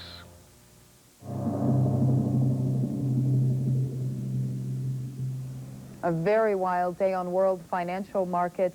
For example, oil prices took their biggest daily plunge ever today. The Wall Street Dow Jones recorded its second biggest gain in history. CNN's Bill Hartley is standing by in New York with the very latest. Bill? Well, Susan, those figures were, of course, in New York earlier today, quite a day. But Iraq's surprise volley of missiles on Israel later in the evening, sending financial markets running in all directions. Asian traders were taken by surprise yet again just after they had opened for business Friday morning. Tokyo's stock prices did a near 500-point flip-flop, opening up almost 400 points, reversing to a 100-point loss, then finally rebounding to a 200, almost 300-point gain. In early afternoon, the Nikkei average is up 282.5 at a level of 23,729 1/3. Japanese traders seemingly reassured that no oil fields are involved as yet in today's activity. Oil prices are moving higher after falling sharply in New York Thursday. Britain's Brent North Sea crude trading on a cash basis now in Asia. It is up by 55 cents a barrel from its last American trade. Stands at $19.80 a barrel. It was up more sharply earlier and has pulled back a bit since first reports of that Iraqi attack. The U.S. dollar is gaining some strength this hour, up 1.5 yen on the Japanese currency, 1 1/3 pennies on the German mark, picking up about 0.5 cent on the British pound. Well, that is the latest in reaction in world financial markets. From the CNN Business News Desk in New York, I'm Bill Hartley. Bill Hartley, thank you very much. Of course, the big question tonight is, will Israel retaliate for the Iraqi attack of the SCUD missiles into Israeli territory earlier tonight? CNN World Affairs correspondent Ralph Begleiter standing by at the State Department. Ralph, correct me if I'm wrong, but certainly my impression from the Israeli officials that we've seen on our air throughout the evening, it's not a question of if they're going to retaliate, but just when. Is that your impression and the feeling at the State Department? Well, Iraq's attack on Israel confirms the threat made only last week by Iraqi Foreign Minister Tariq Aziz in Geneva, but it also fulfills one of the greatest fears of the United States and other Western members of the anti-Iraq coalition, a fear that the Gulf crisis could expand into a wider Middle East war, an Arab-Israeli conflict. President Bush is doing what he can to prevent that. The president met tonight with Secretary of State James Baker to discuss it, and afterwards, Baker telephoned Israeli Ambassador Zalman Shoval. Diplomatic sources say Baker expressed the sympathy over the attack and repeated the U.S. request that Israel stay out of the Gulf War. Israeli sources say Shoval repeated Israel's view that it has the right to defend itself. The White House issued a statement effectively reminding Israel that the coalition in the Gulf is already attacking Iraqi missile sites, implying that Israel doesn't need to do so. Later, the Israeli ambassador hinted his government might be reconsidering. The government of Israel, and let me add, fully supported by the opposition in Israel, has declared that, of course, Israel reserves the right to respond in any way it would deem fit, without going at the present time into particulars what the decision of the Israeli government in that respect will be. Secretary of State Baker also telephoned several key Arab coalition partners, including the ambassadors from Egypt, Saudi Arabia, and Syria, hoping to persuade them not to defect from the anti-Iraq coalition in order to fight an Arab-Israeli war. In fact, the Bush administration's biggest fear right now is not that the leaders of those Arab countries will abandon the coalition, but that their Arab populations might become inflamed by news of a missile attack against Israel and pressure their government to go to war with Iraq against Jerusalem. Ralph Beglatter, CNN, reporting live from the State Department. Ralph, what can the United States do, though, other than if the Israelis decide that they do want to do a retaliatory strike against the Iraqis and the United States is opposed to it, but the Israelis go ahead with it, what can the U.S. do? I don't think there is anything the United States can or will do if Israel chooses to retaliate. What the U.S. can do before a decision is made is to try to persuade the Israelis that it's not in their interest to retaliate right now, but the coalition can handle the task. If Israel decides to go ahead and do it, it will have to, in a mechanical way at least, coordinate with the rest of the anti-Iraq coalition, because there are a lot of planes in the air. They're going to have to coordinate any kind of retaliation they engage in. And they'll have to suffer whatever political consequences there might be if Israeli retaliation brings about an uproar of anti-Israeli sentiment among the Arab countries who are, at the moment at least, focused on Iraq and not on Israel. Ralph, just following up on that very quickly, there are different kinds of responses that would have more of a significant political impact, obviously flying over Jordan to attack Iraq, those kinds of political considerations. So in terms of what the Israelis can do, they do have some latitude in terms of the political fallout in the Arab world. There is some latitude, and the Israelis do have to take into account their own public opinion. They've always said they have not only the right to defend themselves, but the ability to defend themselves. They don't want to seem to be totally dependent on the United States. So that's an important factor as well.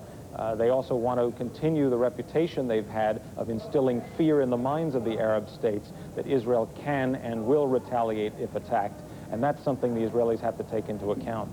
Okay, World Affairs correspondent Ralph Beglatter reporting from the State Department. Thank you very much. Of course, you'll keep us updated on the latest developments from there. And we'll be back with more of our coverage of the war in the Gulf coming up right after this.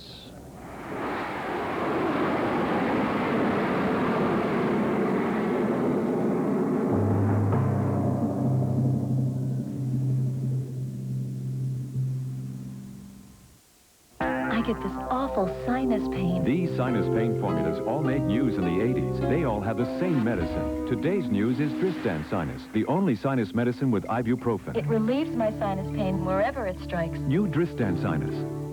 I was afraid to go to the doctor. I didn't want to hear that I might have an ulcer, but I just couldn't ignore my stomach. You can imagine how relieved I was when my doctor said Mylanta. He told me it wasn't an ulcer. It was indigestion. And indigestion like mine needed a strong medicine. Mylanta is strong medicine, strongly recommended. In fact, Mylanta is the antacid doctors recommend most. My doctor said Mylanta. I think it's only fair that this State of the Company report should have a new state-of-the-art presentation with awesome sound and dynamite graphics. Here we go. That didn't work. Let me see. Business is always trying to make some things better. But one thing they can't. Mr. Barr, Federal Express delivered that London shipment early. Great, huh? Federal Express. Absolutely, positively the best in the business. Now, how'd you like to make a bet? If you like living it up in places like Atlantic City and Las Vegas, I bet this Players Club card will save you big. In places like the Sands, Atlantic City, and the Riviera, Las Vegas, up to 60% less on hotel rooms, 50% less for shows, And always 25% less for meals and drinks. So call Players Club now. Players Club, it's a sure thing. New members get 2 free nights in Las Vegas or Atlantic City when the club books their flights. Call toll-free now. As the war in the Gulf continues, CNN is the network with the most complete coverage from the Middle East and around the world. Now, more than ever, stay with the world's news leader, CNN.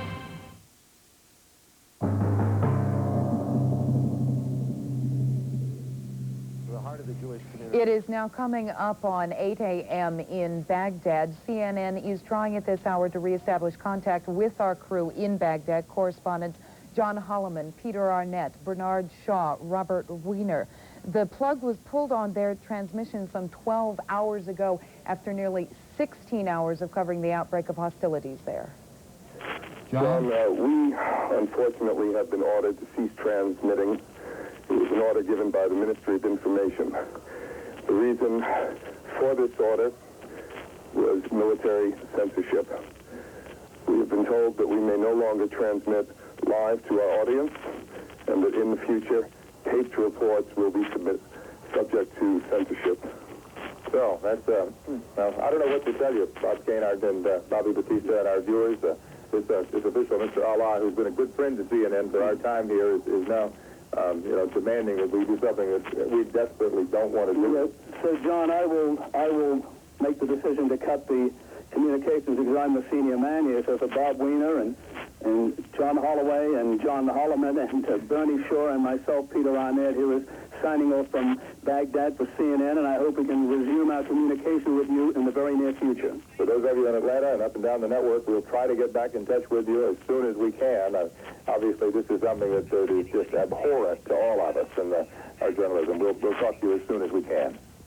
And once again, we are working to reestablish contact with our crew in Baghdad. We will bring you a live report from them just as soon as possible. Patrick. You know, security measures are now at their highest level ever at airports throughout the United States. Authorities are taking the extra precautions to guard against threatened terrorist attacks. CNN's Anthony Collins has more from Washington. Police were out in force in front of the White House, bracing for any possible violence, whether from anti-war demonstrators or terrorists. Most experts caution they see no immediate threat of any organized terror campaign in the United States, but security in the nation's capital was tightened to record levels, this amid FBI reports that known terrorists have entered the country. For the first time since the Vietnam War, White House tours were canceled for security reasons. But I don't feel safe anywhere, to tell the truth. So every big point where a lot of people are, every tourism city, airport, train station, everything is kind of dangerous. At the State Department, garage entrance barriers were raised against potential suicide truck bombers, and new parking restrictions went into effect. Some doors were chained shut. Police used special bomb detection devices to check delivery boxes. On Capitol Hill, police with bomb-sniffing dogs were on patrol. Across the nation, the Federal Aviation Agency put major airports on the highest level of alert. Security caused delays. Many passengers welcomed the tougher security measures. I've had some training actually in some anti-terrorism activities and tactics and stuff, and our airports are very vulnerable. I think it's great that we're tightening down security. It's important. I have a lot of faith in the security here. Otherwise, I wouldn't be going away. Some experts think more should be done to guard against pro-Iraqi attacks at the nation's airports. We believe that today's equipment are not good enough to detect the sophisticated weapons and explosives that the terrorists have, and therefore you need to talk to them and to analyze their personality in order to identify and detect whether they are a potential threat to the flight. Military bases throughout the country stepped up their own security. At Carswell Air Force Base in Fort Worth, Texas, home of some of the nation's B-52 bombers, guards check everyone entering the main gate. In Washington, D.C., not only Americans, but even the few remaining diplomats from America's enemy, Iraq. Video is being fed into CNN right now from Tel Aviv, the damage from the missile attack earlier. Sources tell CNN Steve Emerson that Israel fully expects another missile attack. It takes 90 minutes, by the way, to replace the fuel in the mobile SCUD missiles. Again, there was lots of concern that the Iraqis would launch an attack on Israel, specifically Tel Aviv, some 300 miles away from the mobile missile SCUD sites. in Iraq, and apparently the missiles did not, repeat, did not contain chemical warheads. You saw earlier in the evening when the attack happened, CNN's Richard Roth, who is in Tel Aviv, you saw him literally dive for cover, get into the sealed-off room that the Israelis have advised all of their citizens to go to and put on their gas masks. Again, this is unedited video from Tel Aviv, the Iraqi SCUD missile attack on Tel Aviv. Let's listen.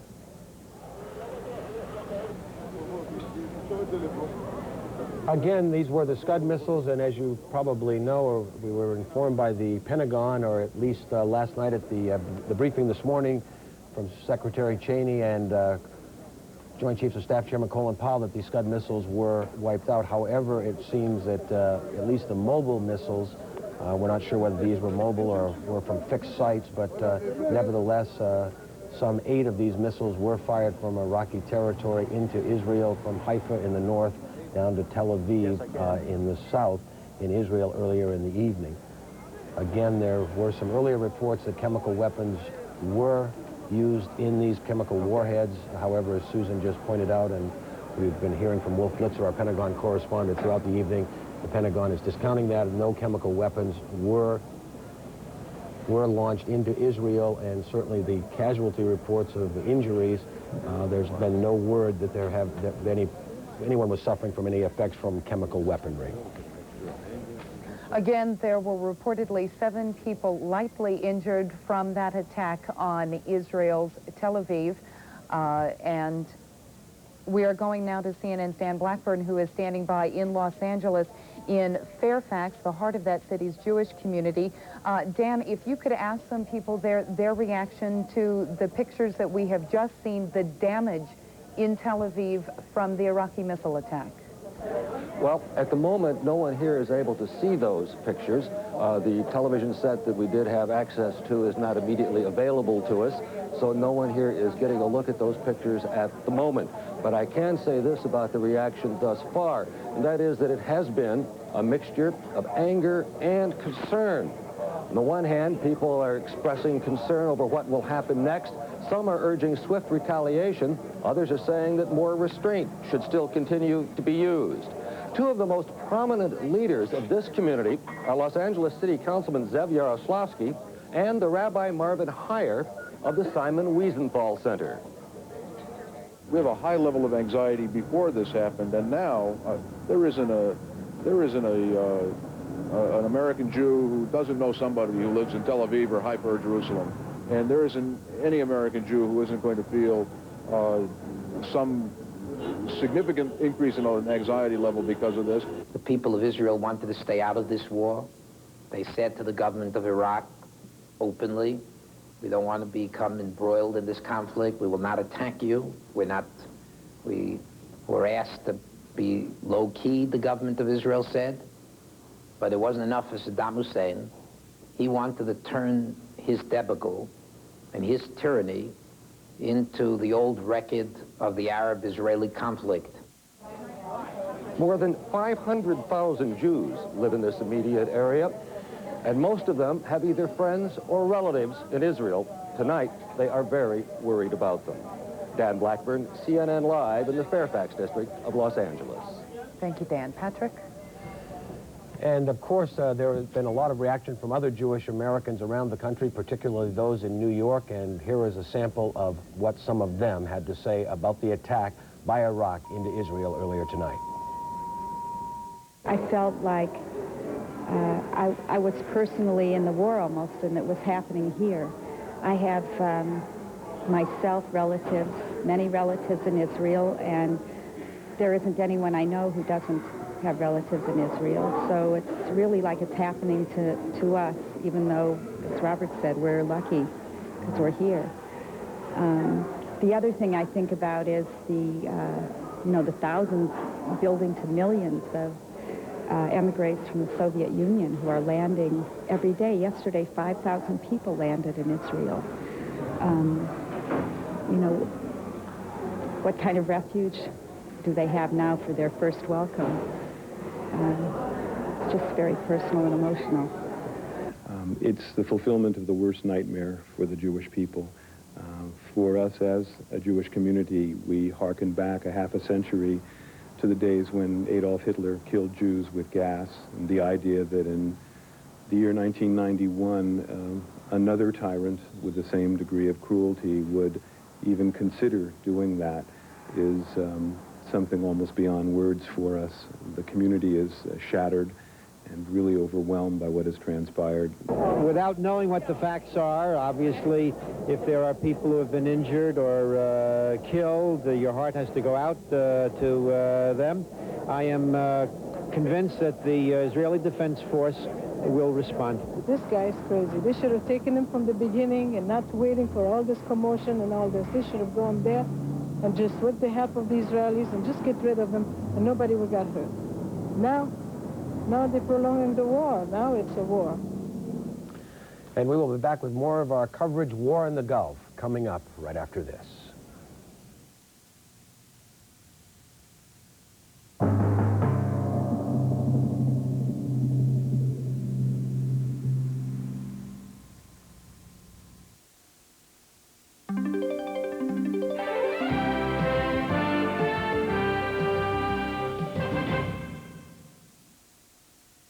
Now, how'd you like to make a bet? If you like going to where the action doesn't stop, to places like Las Vegas, the Caribbean, Atlantic City, I'll bet this Players Club card will save you big in your hotel rooms and air travel.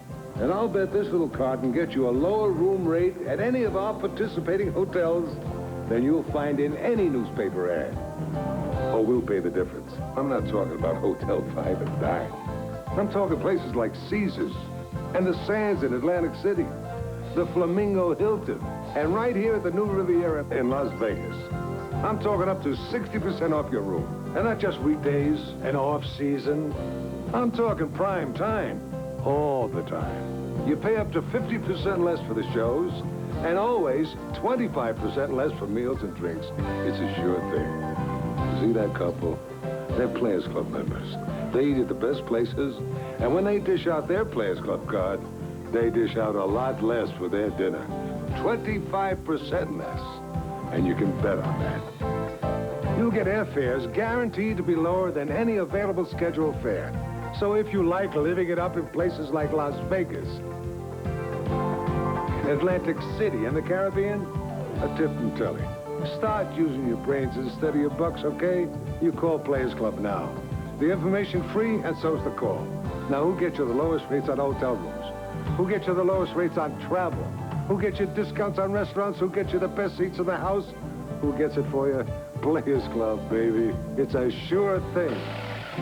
Here's another sure thing. New members get 2 free nights in their choice of Las Vegas, Atlantic City, or Lucayan Beach, Bahamas when the club books their flights. Call toll-free right now. Get all the facts with no obligation. 1-800-257-1257. That's 1-800-257-1257.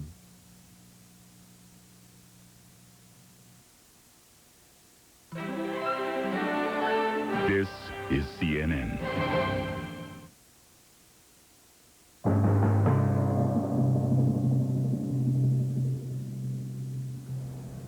Welcome back to our coverage of War in the Gulf. Right now we're going to look at some more video that was shot about an hour ago of the aftermath of the Iraqi attack of SCUD missiles into Israel. And they hit some 8 of the SCUD missiles hit. This is Tel Aviv. It was shot, as I said, about an hour ago. There were a number of different areas that were hit. Jerusalem was not. Scrambler. Call your local operator or side dealer to find out more information on the scramblers.